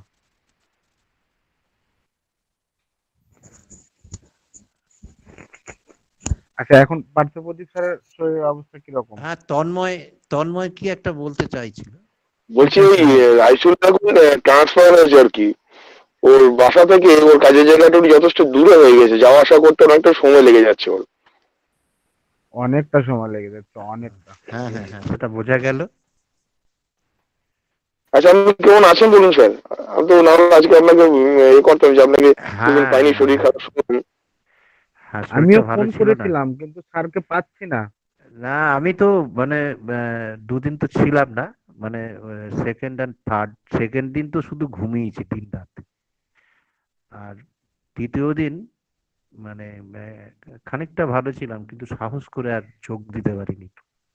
স্যার, আপনি সকাল থেকে ভালো ছিলাম করে রাখবেন। আপনাকে ব্যক্তিগতভাবে এটা রিকোয়েস্ট স্যার, যেহেতু আপনারা একবারে মান্থলি প্যাকেজ কিনে নেন, ওটা ডাটা অন থাকলেও পুরাবে, অফ থাকলেও পুরাবে। অথবা আপনি ডাটাটা অন করে রাখবেন স্যার। টেনশন হয় তো? হ্যাঁ, ঠিক আছে, মেসেজ দেখেছি আমি। টেনশন হয় তো এই কারণে। তারপরে তো আমি ফোনটাও আমার কাছে রাখিনি, ওই যে দুদিনে শরীরটা বেশি খারাপ ছিল, যা একটা কলটল আমার মিসেসই ধরে, যার কারণে আমরা কিন্তু 12টার পার হতে দিচ্ছি না। একদম ঠিক হয়েছে। অজয়দার সাথে কথা হয়েছে, মানে ওই সাগরের সাথে যে কথা হয়েছে অজয়দার, সে অজয়দা আমাকে বলেছেন উনি, এবং এটা ঠিকই, সিদ্ধান্তটা সঠিক হয়েছে। এটা আমরা আজকে হয়তো 3-4 জন স্যারকে ডাকবো, পরবর্তীতে আবার 3-4 জন। হ্যাঁ, আমি শুনেছি ওই সিদ্ধান্তগুলো অজয়দার কাছ থেকে শুনেছি, মানে সমর্থন আছে আমার, আমি এগ্রি করছি। কারণ আপনারা ধীরে ধীরে দীপেনটা অসুস্থ হয়ে পড়ছিলেন। হ্যাঁ, নিতে পারছি না, কিন্তু বিষয় হচ্ছে যে এখানে এমন মুজে যাই, এসে গেছে রিপন ভাই, এসে গেছে এইসব ছিলাম স্যার। আমার এই জায়গায় খুব নেটওয়ার্ক ডিস্টার্ব হচ্ছিল। অজয় স্যারের ওই যে আপনি যে প্রশ্নটা করলেন সেই প্রশ্নটা অজয় স্যার বলতেছিলেন, তো পিএইচ লেভেলের বিষয়টা, তো সেই প্রশ্নটা স্যার শুনতে পারলাম না, উত্তরটা মানে খুব চেষ্টা করলাম, কিছুক্ষণ পর নেট ছেড়ে দিচ্ছে। ওটা এক কথায় আমি বলছি, ওটা এক কথায় নীলকমল স্যার তো, বর্মন স্যার ঠিকই বলেছেন। ওই যেটা নীলকমল স্যার তো হ্যাঁ দুটো লেভেল 7.1 থেকে 8, ওই ইন কেস অফ সিমেন্ট না স্যার,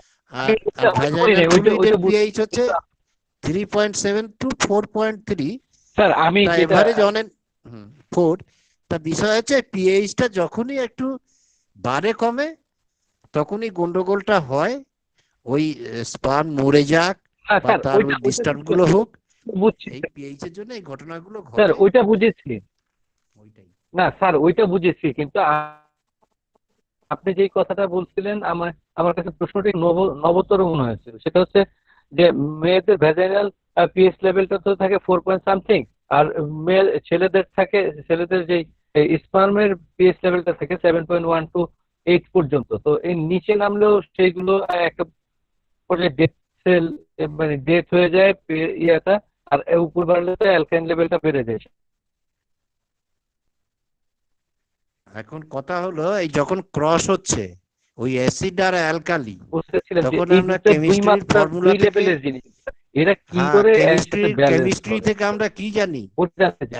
অ্যাসিড প্লাস আমি অ্যালকালি ভাবলাম আপনি এই ইকুয়াল টু, টাইপের একটা প্রশ্ন। হ্যাঁ বলছি, acid plus alkali equal to salt plus water. এটা আমাদের কেমিস্ট্রি শেখায়। Acid plus alkali equal to salt plus water. লবণ পান। কিন্তু এখানে, হ্যাঁ এটাই তো কেমিস্ট্রি শিক্ষা, তাই তো? কেমিস্ট্রি আমাদের তো এটাই শেখায়, acid plus alkali equal to salt plus water. আপনি দেখুন বিক্রিয়াগুলো সব এই ফর্মুলাটা মেনেই চলে। লবণ সল্ট প্লাস ওয়াটার, হ্যাঁ হ্যাঁ হ্যাঁ হ্যাঁ হ্যাঁ, লবণ আর জল তৈরি করে। না না, মেনে অ্যাসিড তো আর অ্যালকালি। এখানে তো হ্যাঁ দুটার পিএইচ লেভেল কিন্তু ডিফারেন্ট স্যার। পিএইচ লেভেলটা ডিফারেন্ট, আবার ওই যে এখানে এই উত্তরটা পাই ব্যালেন্সটা করতে আসলে এখানে আমি এটাই চাচ্ছিলাম স্যার, এই উত্তরটা না, এই উত্তর পাওয়া যায়নি স্যার। এখানে শুধু